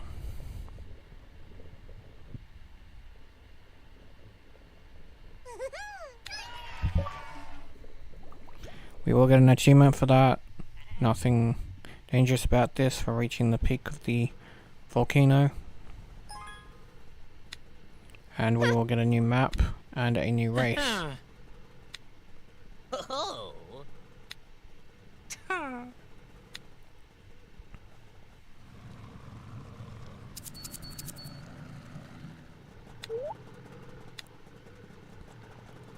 Just making sure I did that.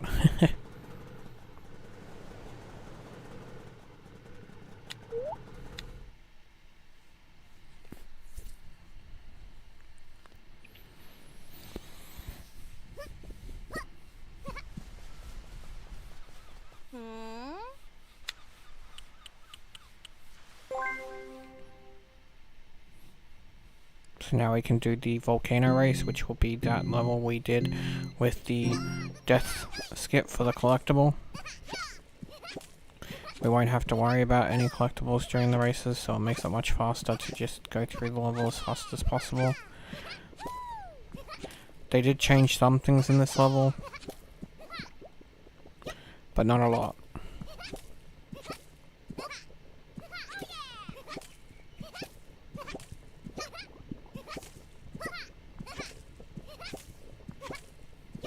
Right here is one of the changes. As you can see, it's no cog spinning. Instead, you have the blocks. And right here, we can still do this skip to save ourselves some time of having to time the platforms. The lava also isn't spitting at us, and right here, the platform's ready to go. So it's a much easier, much nicer race.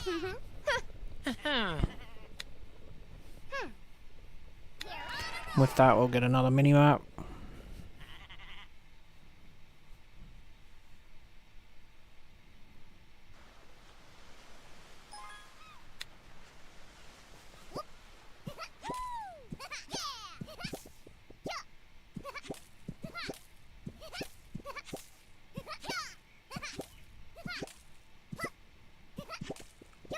Once we get up to the lighthouse, we will reveal the next locations.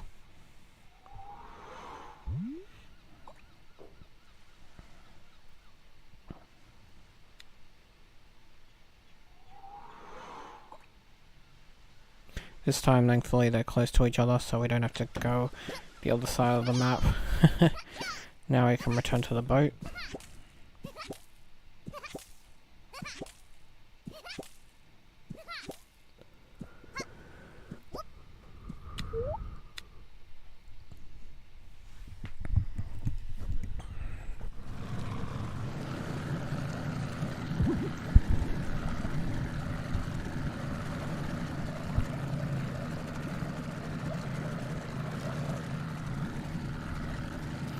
You'll have to jump over here with A and hit the barrel.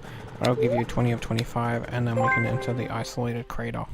This is probably the toughest one to get gold on, but there is a little trick to it. As long as you can get over to this side in about 12 to 13 seconds.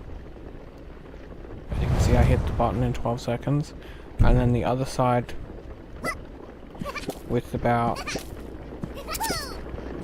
30 seconds, you actually can die to make this a little bit easier and respawn. So as you can see, I've made it in 24 seconds.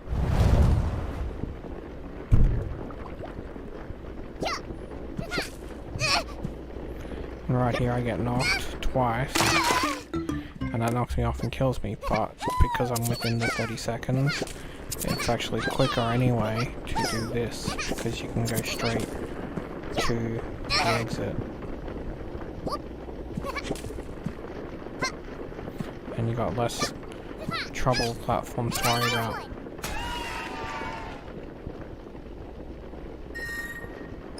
You have a minute, so there's plenty of time to do that with a mistake. It only took me 19 seconds to get through that after respawning. Give or take. But now we can jump over and we can enter the underwater fortune. Again, these are fairly simple. Just use X, avoid the enemies when possible, and collect the glowing orbs till we reach the bottom.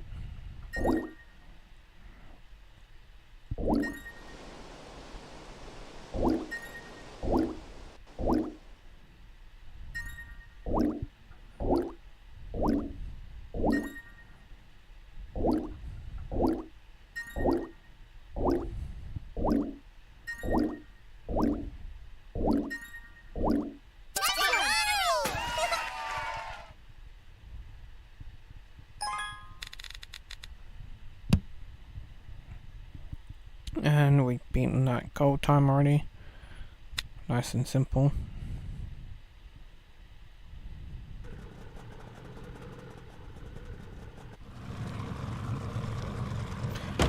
There's a barrel right here, so that gives us the 21st one. And then a barrel over here giving us the 22nd one.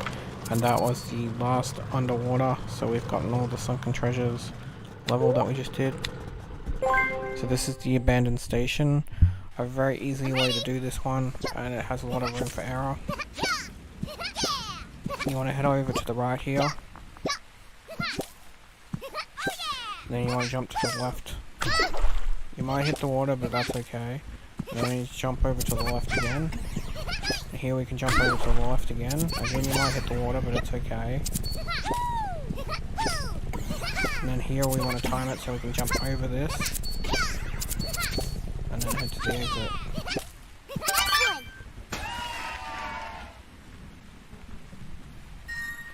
So you have a 2-minute time, and we did it in 30 seconds, so you've got a minute and 30. So you can take your time a lot more than I did if you need to for the jumps when you're down to 1 health. But it's a nice and simple one. So now we want to start with under the station. This is one of those underwater levels. I didn't accidentally record the conversation, so there will be a conversation for you to skip when you start it. But the first part of the level I recommend getting the collectibles, because this underwater level in particular, they're very out of the way. So it's much easier if you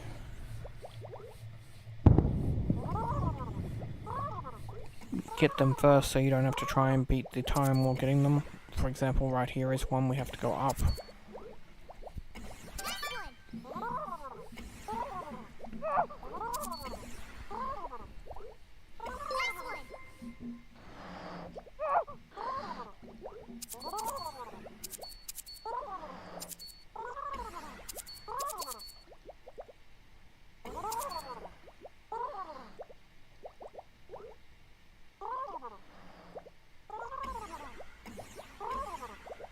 If you angle yourself just right, you can run through this part so that the ball hits it early, so we don't have to wait for them to line up, allowing us to continue. It's a good thing to practice for the speed run.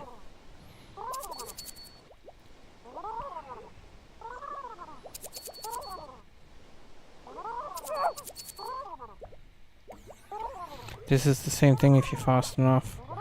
You can actually get them to shoot it first and not have to wait for the second. You want this to shoot that box so that we can go up here and collect the second collectible. Then we have to go through these objects.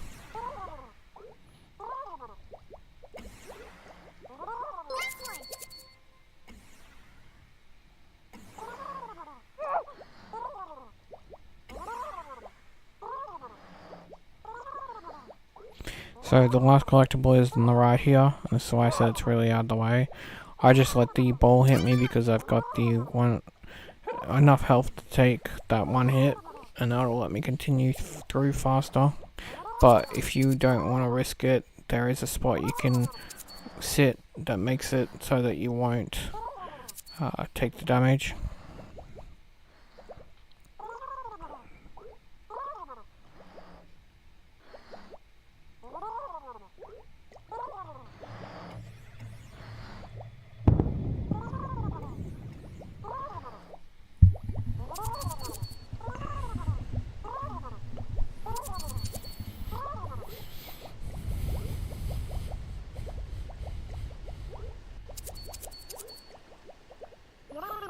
Then we just have to raise up, jump out of the pipe, and head to the finish.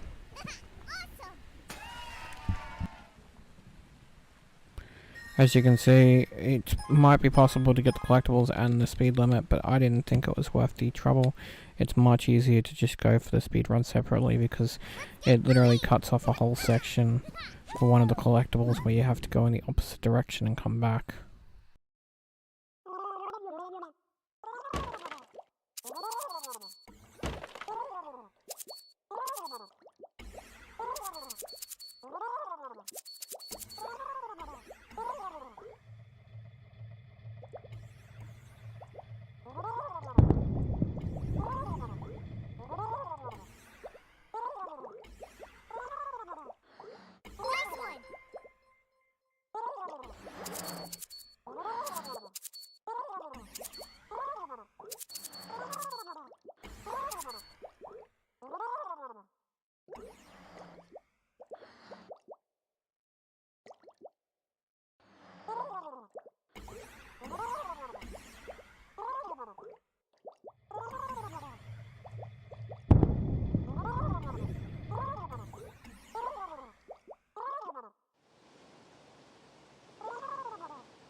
I'm ready. Nice one.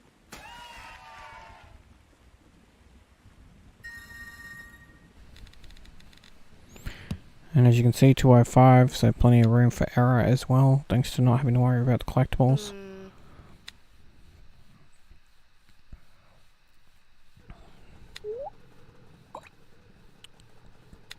Next we have the engine room. Now the engine room is... Let's go. Nice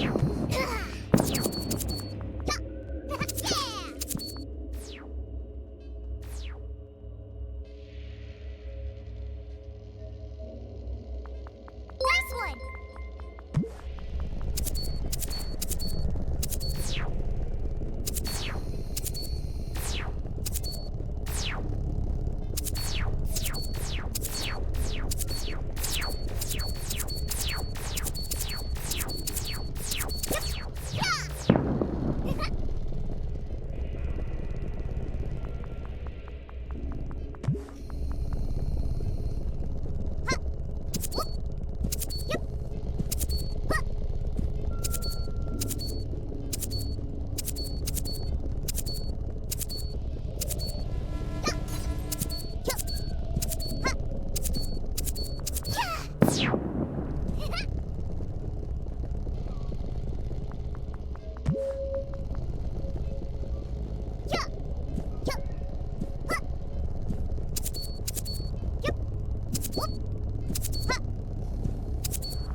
I'm ready.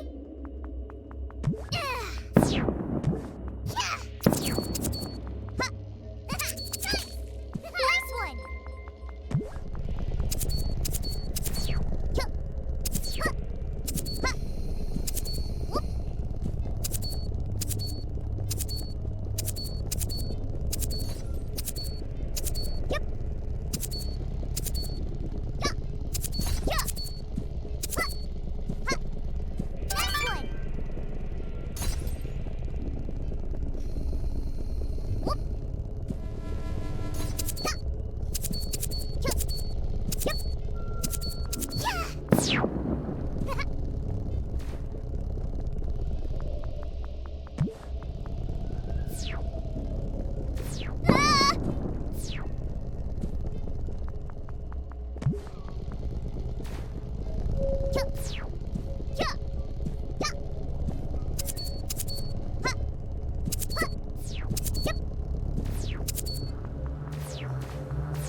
Difficult. I would suggest doing the collectibles separate, but I'm going to show you what's possible to do them together.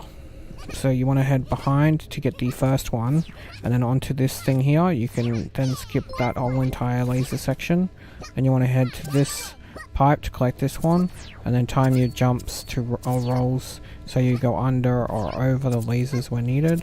Avoid the lasers coming at you like so, and then here we want to collect this ball of light, and we want to make sure we jump over these lasers without getting hit, because otherwise the ball of light will drop.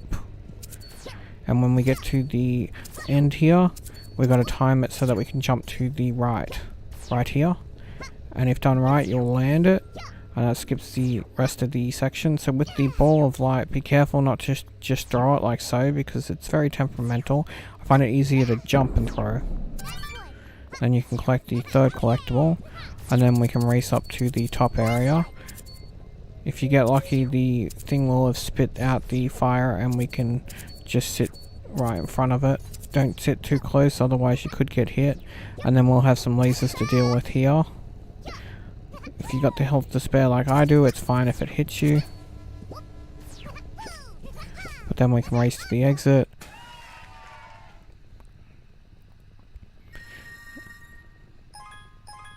And with that you can get all the collectibles and the time limit. That jump is very finicky, so that's why I said it's one of those kind of situations where you can either go for all the collectibles first and the speed run, but it is possible to do both. But that jump takes a good few attempts.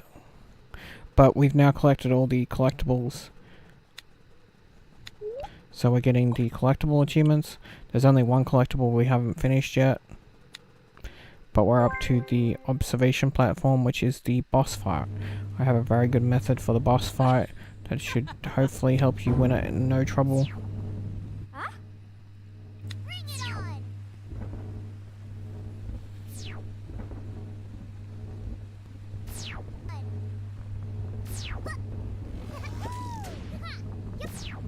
So we want to make our way to this glass here, and when he spits out his little ball, hit RT, and that'll hit the first button. Then you want to head back the way you came, and if you timed it just right, you'll get through the first set of lasers, and then the second set of lasers, and the third set. And now we just have to try and avoid his attacks, and then we can wait on the glass, and he should fire a blue light again, and we can hit the jump button and then RT to hit the button and head to our right. Again, avoiding his attack while we're dodging the lasers. This time he does a few more attacks, unfortunately. So that's why I'm still moving, because I'm avoiding this attack. Then he'll do a purple light, which even if you stand on the glass will miss you. And then now he'll finally throw the blue light and we can smash the button.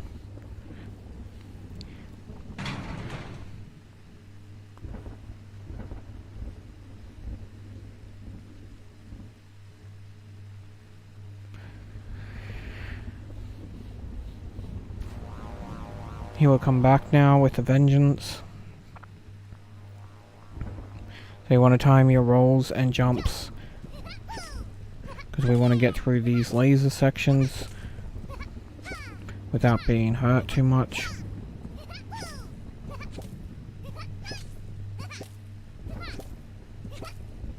Once we get to the end, there'll be these two. They usually always hit me, so if they hit you, don't stress too much, but you want to head to the right and you want to get the collectible that's really hard to see on the stairs here, and that'll finish the level once you get up to the top.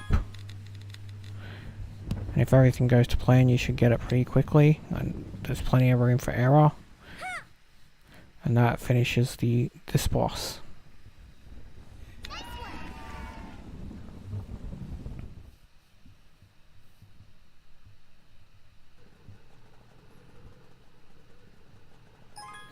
That gets us a new map, yay. And it also gets us an achievement for collecting the last piece of plastic, and another achievement for beating the boss.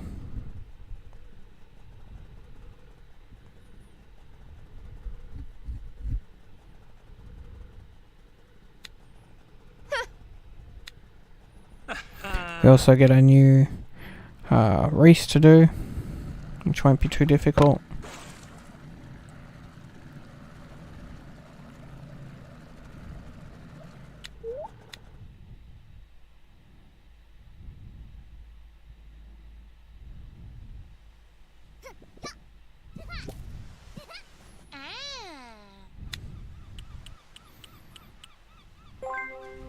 The last race is the race with the skip that I showed you with the ball. There is no checkpoints, and you only have the 3 hearts, so you can only be hit twice. So take advantage of all the little tricks I taught you for this level, like jumping on the side here, trying to time the lasers correctly. I unfortunately did not and got hit. Avoiding these lasers that we can't see till we're close.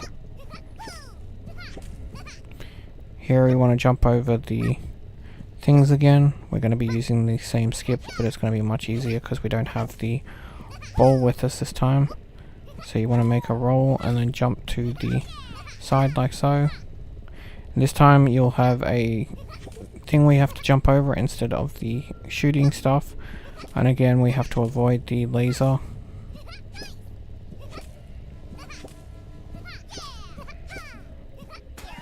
But if all goes well for you, you should make it no problem. And this will get you the next mini-map.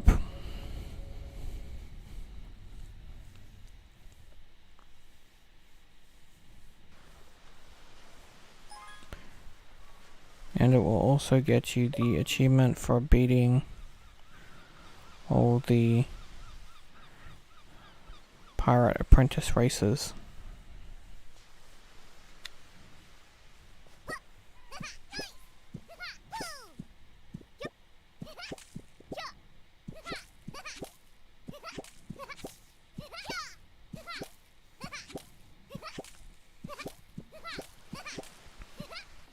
Now we can head to the lighthouse to hand over these last two maps.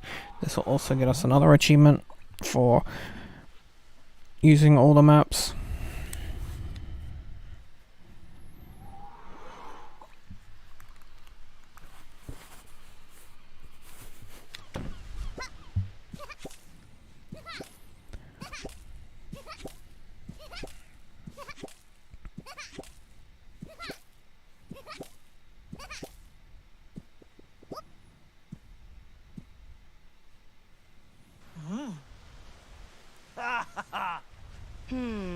When we enter the boat, we'll get another cutscene and the end credits. There's the achievement for unlocking every map in the game as well that I mentioned earlier.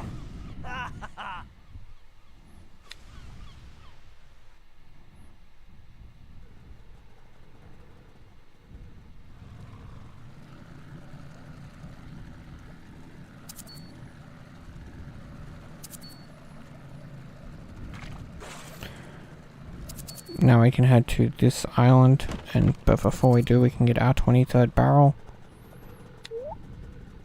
This island is the Forgotten Island, so it's just a race up to the top. So there's no need to stop for anything, just race as fast as you can to the top.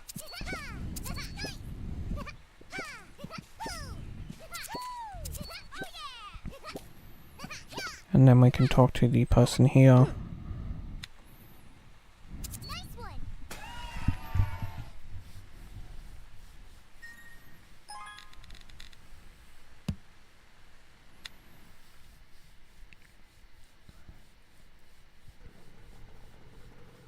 Where? That gets us the last items we needed for Caleb. Not that we're worried about that just yet.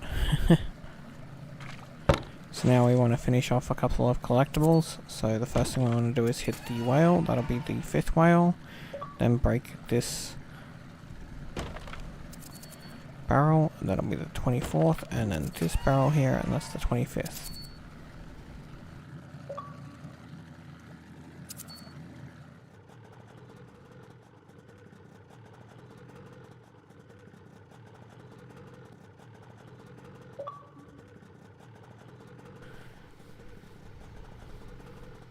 And that's the 5 whales in the sea achievement for collecting all 5 whales, and then the one for all the barrels.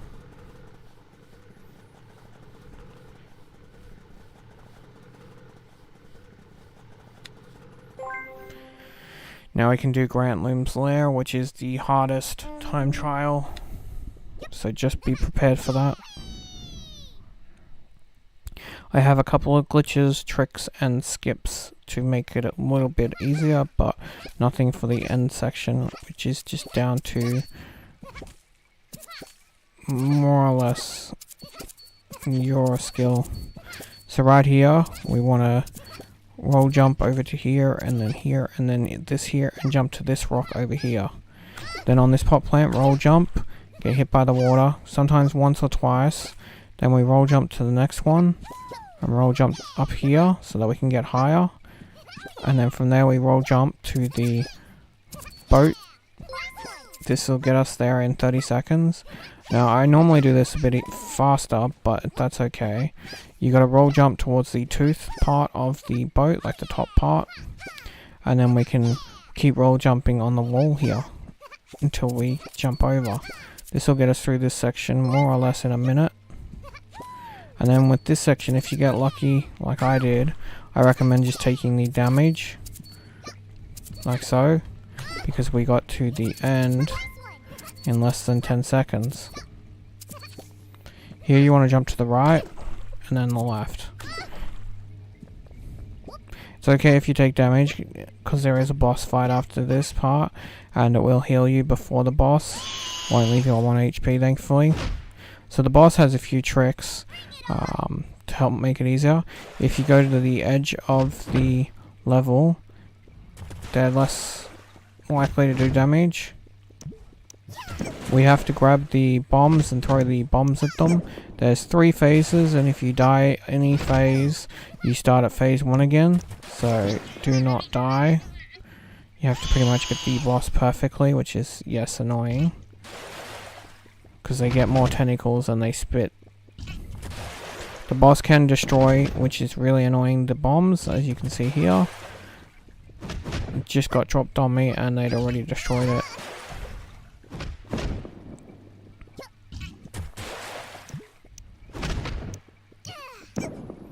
You can shoot bombs through the legs though, they don't stop them thankfully, so there is that at least.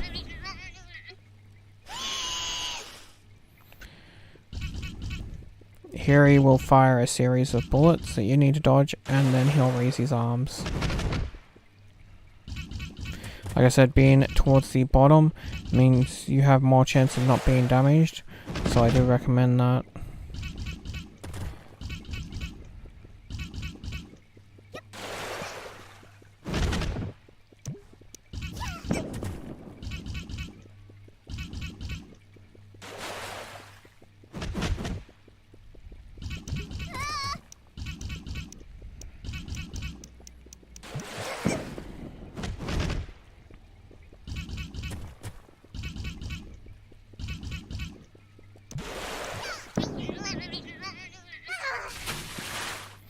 And with that, he's finally down, and we will be fully healed again. I personally don't worry about the damage too much for here, I just try and get through it as quickly as possible. Because once you get to the end, there is a checkpoint, so we heal again. So for this part, I like to collect the key on the left, and then head to the right. If I miss the key in the middle, that's okay, because you have to come back anyway. And then the key above us, I like to try and wait for the green pink thing to drop down, because when the pink thing drops down and you collect the key, it freezes, so you don't want it freezing while it's going to expand on you. You want it to freeze after it's already expanded. Then we'll have this chase. Now this chase is probably the most difficult part of this. As you can see, we've got a moving platforms we gotta dodge, and then this part here is probably the toughest. You can jump to the right or you can make it across, but the hardest part is the swing.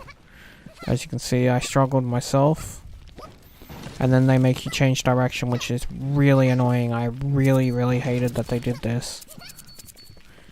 The view and changing direction is just not fair when there's no checkpoints. And then we have this slow section, and again we can't see what's coming at us because of the view, so it makes it a challenge.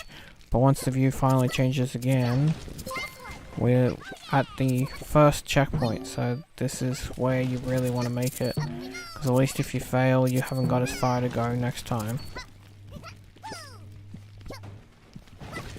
Then we have this part here, just time your jumps so that you don't get hit by the platform that is swinging. Then we'll have a running section. This isn't too bad, just time your jumps and time when you turn left and right.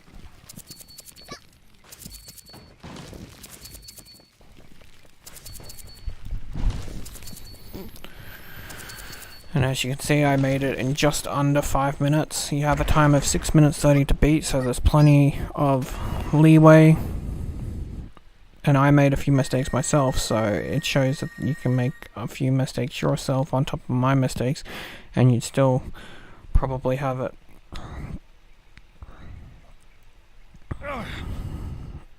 This will get you the achievement for all the gold medals. There are no more, thankfully, yay. I really wish they had a split Grant Loom's Lair up. Would have been much nicer. But that also gets you achievement for beating Grant Loom's Lair.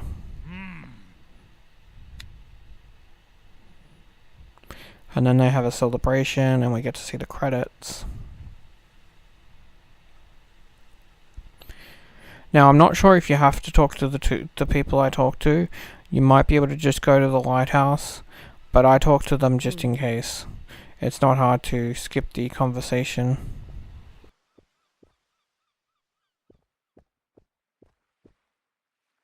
Oh.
So now we can just talk to the guys that we need to buy the last of the stuff.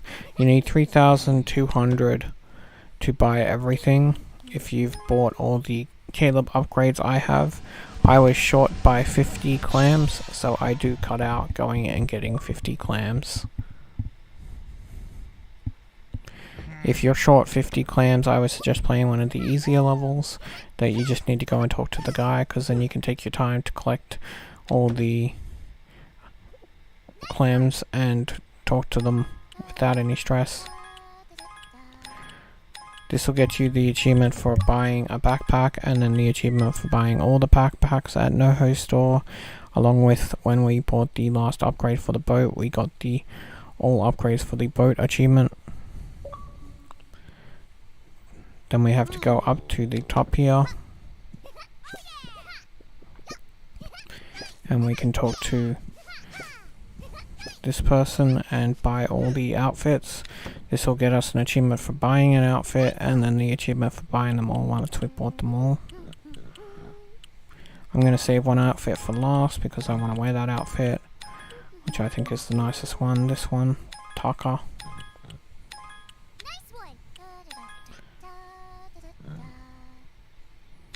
The achievements do delay a little bit, so that's what I'm waiting for right now. There we go.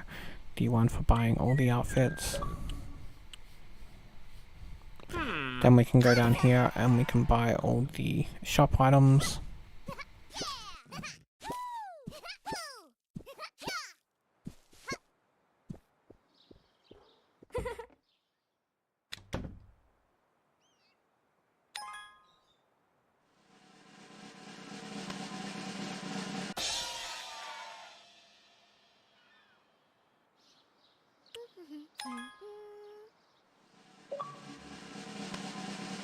You'll get the achievement for buying your first expansion.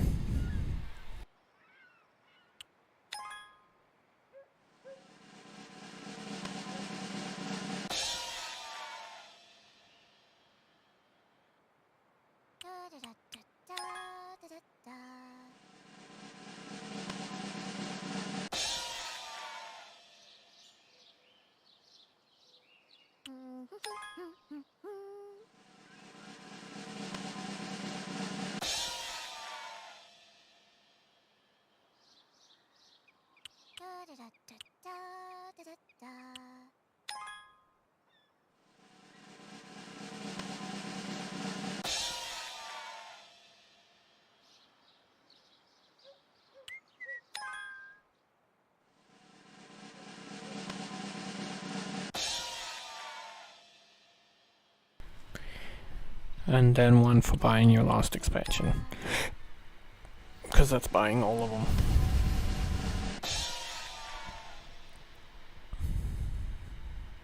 Then once we exit,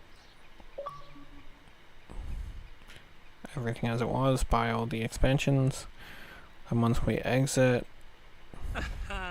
we can go pat dogs, which are around the area, like so. You gotta wait till they stop, and then you can push Y to pet them. The achievement was delayed, so I'm gonna speed up me going around petting other dogs while we wait. See how many I can pat. That's 2, 3, 4. And here is the achievement for patting a dog. And I'll pat one last dog. And that is your last achievement for the game and your 1000 G. Congratulations, thanks for watching. Please remember to like and subscribe.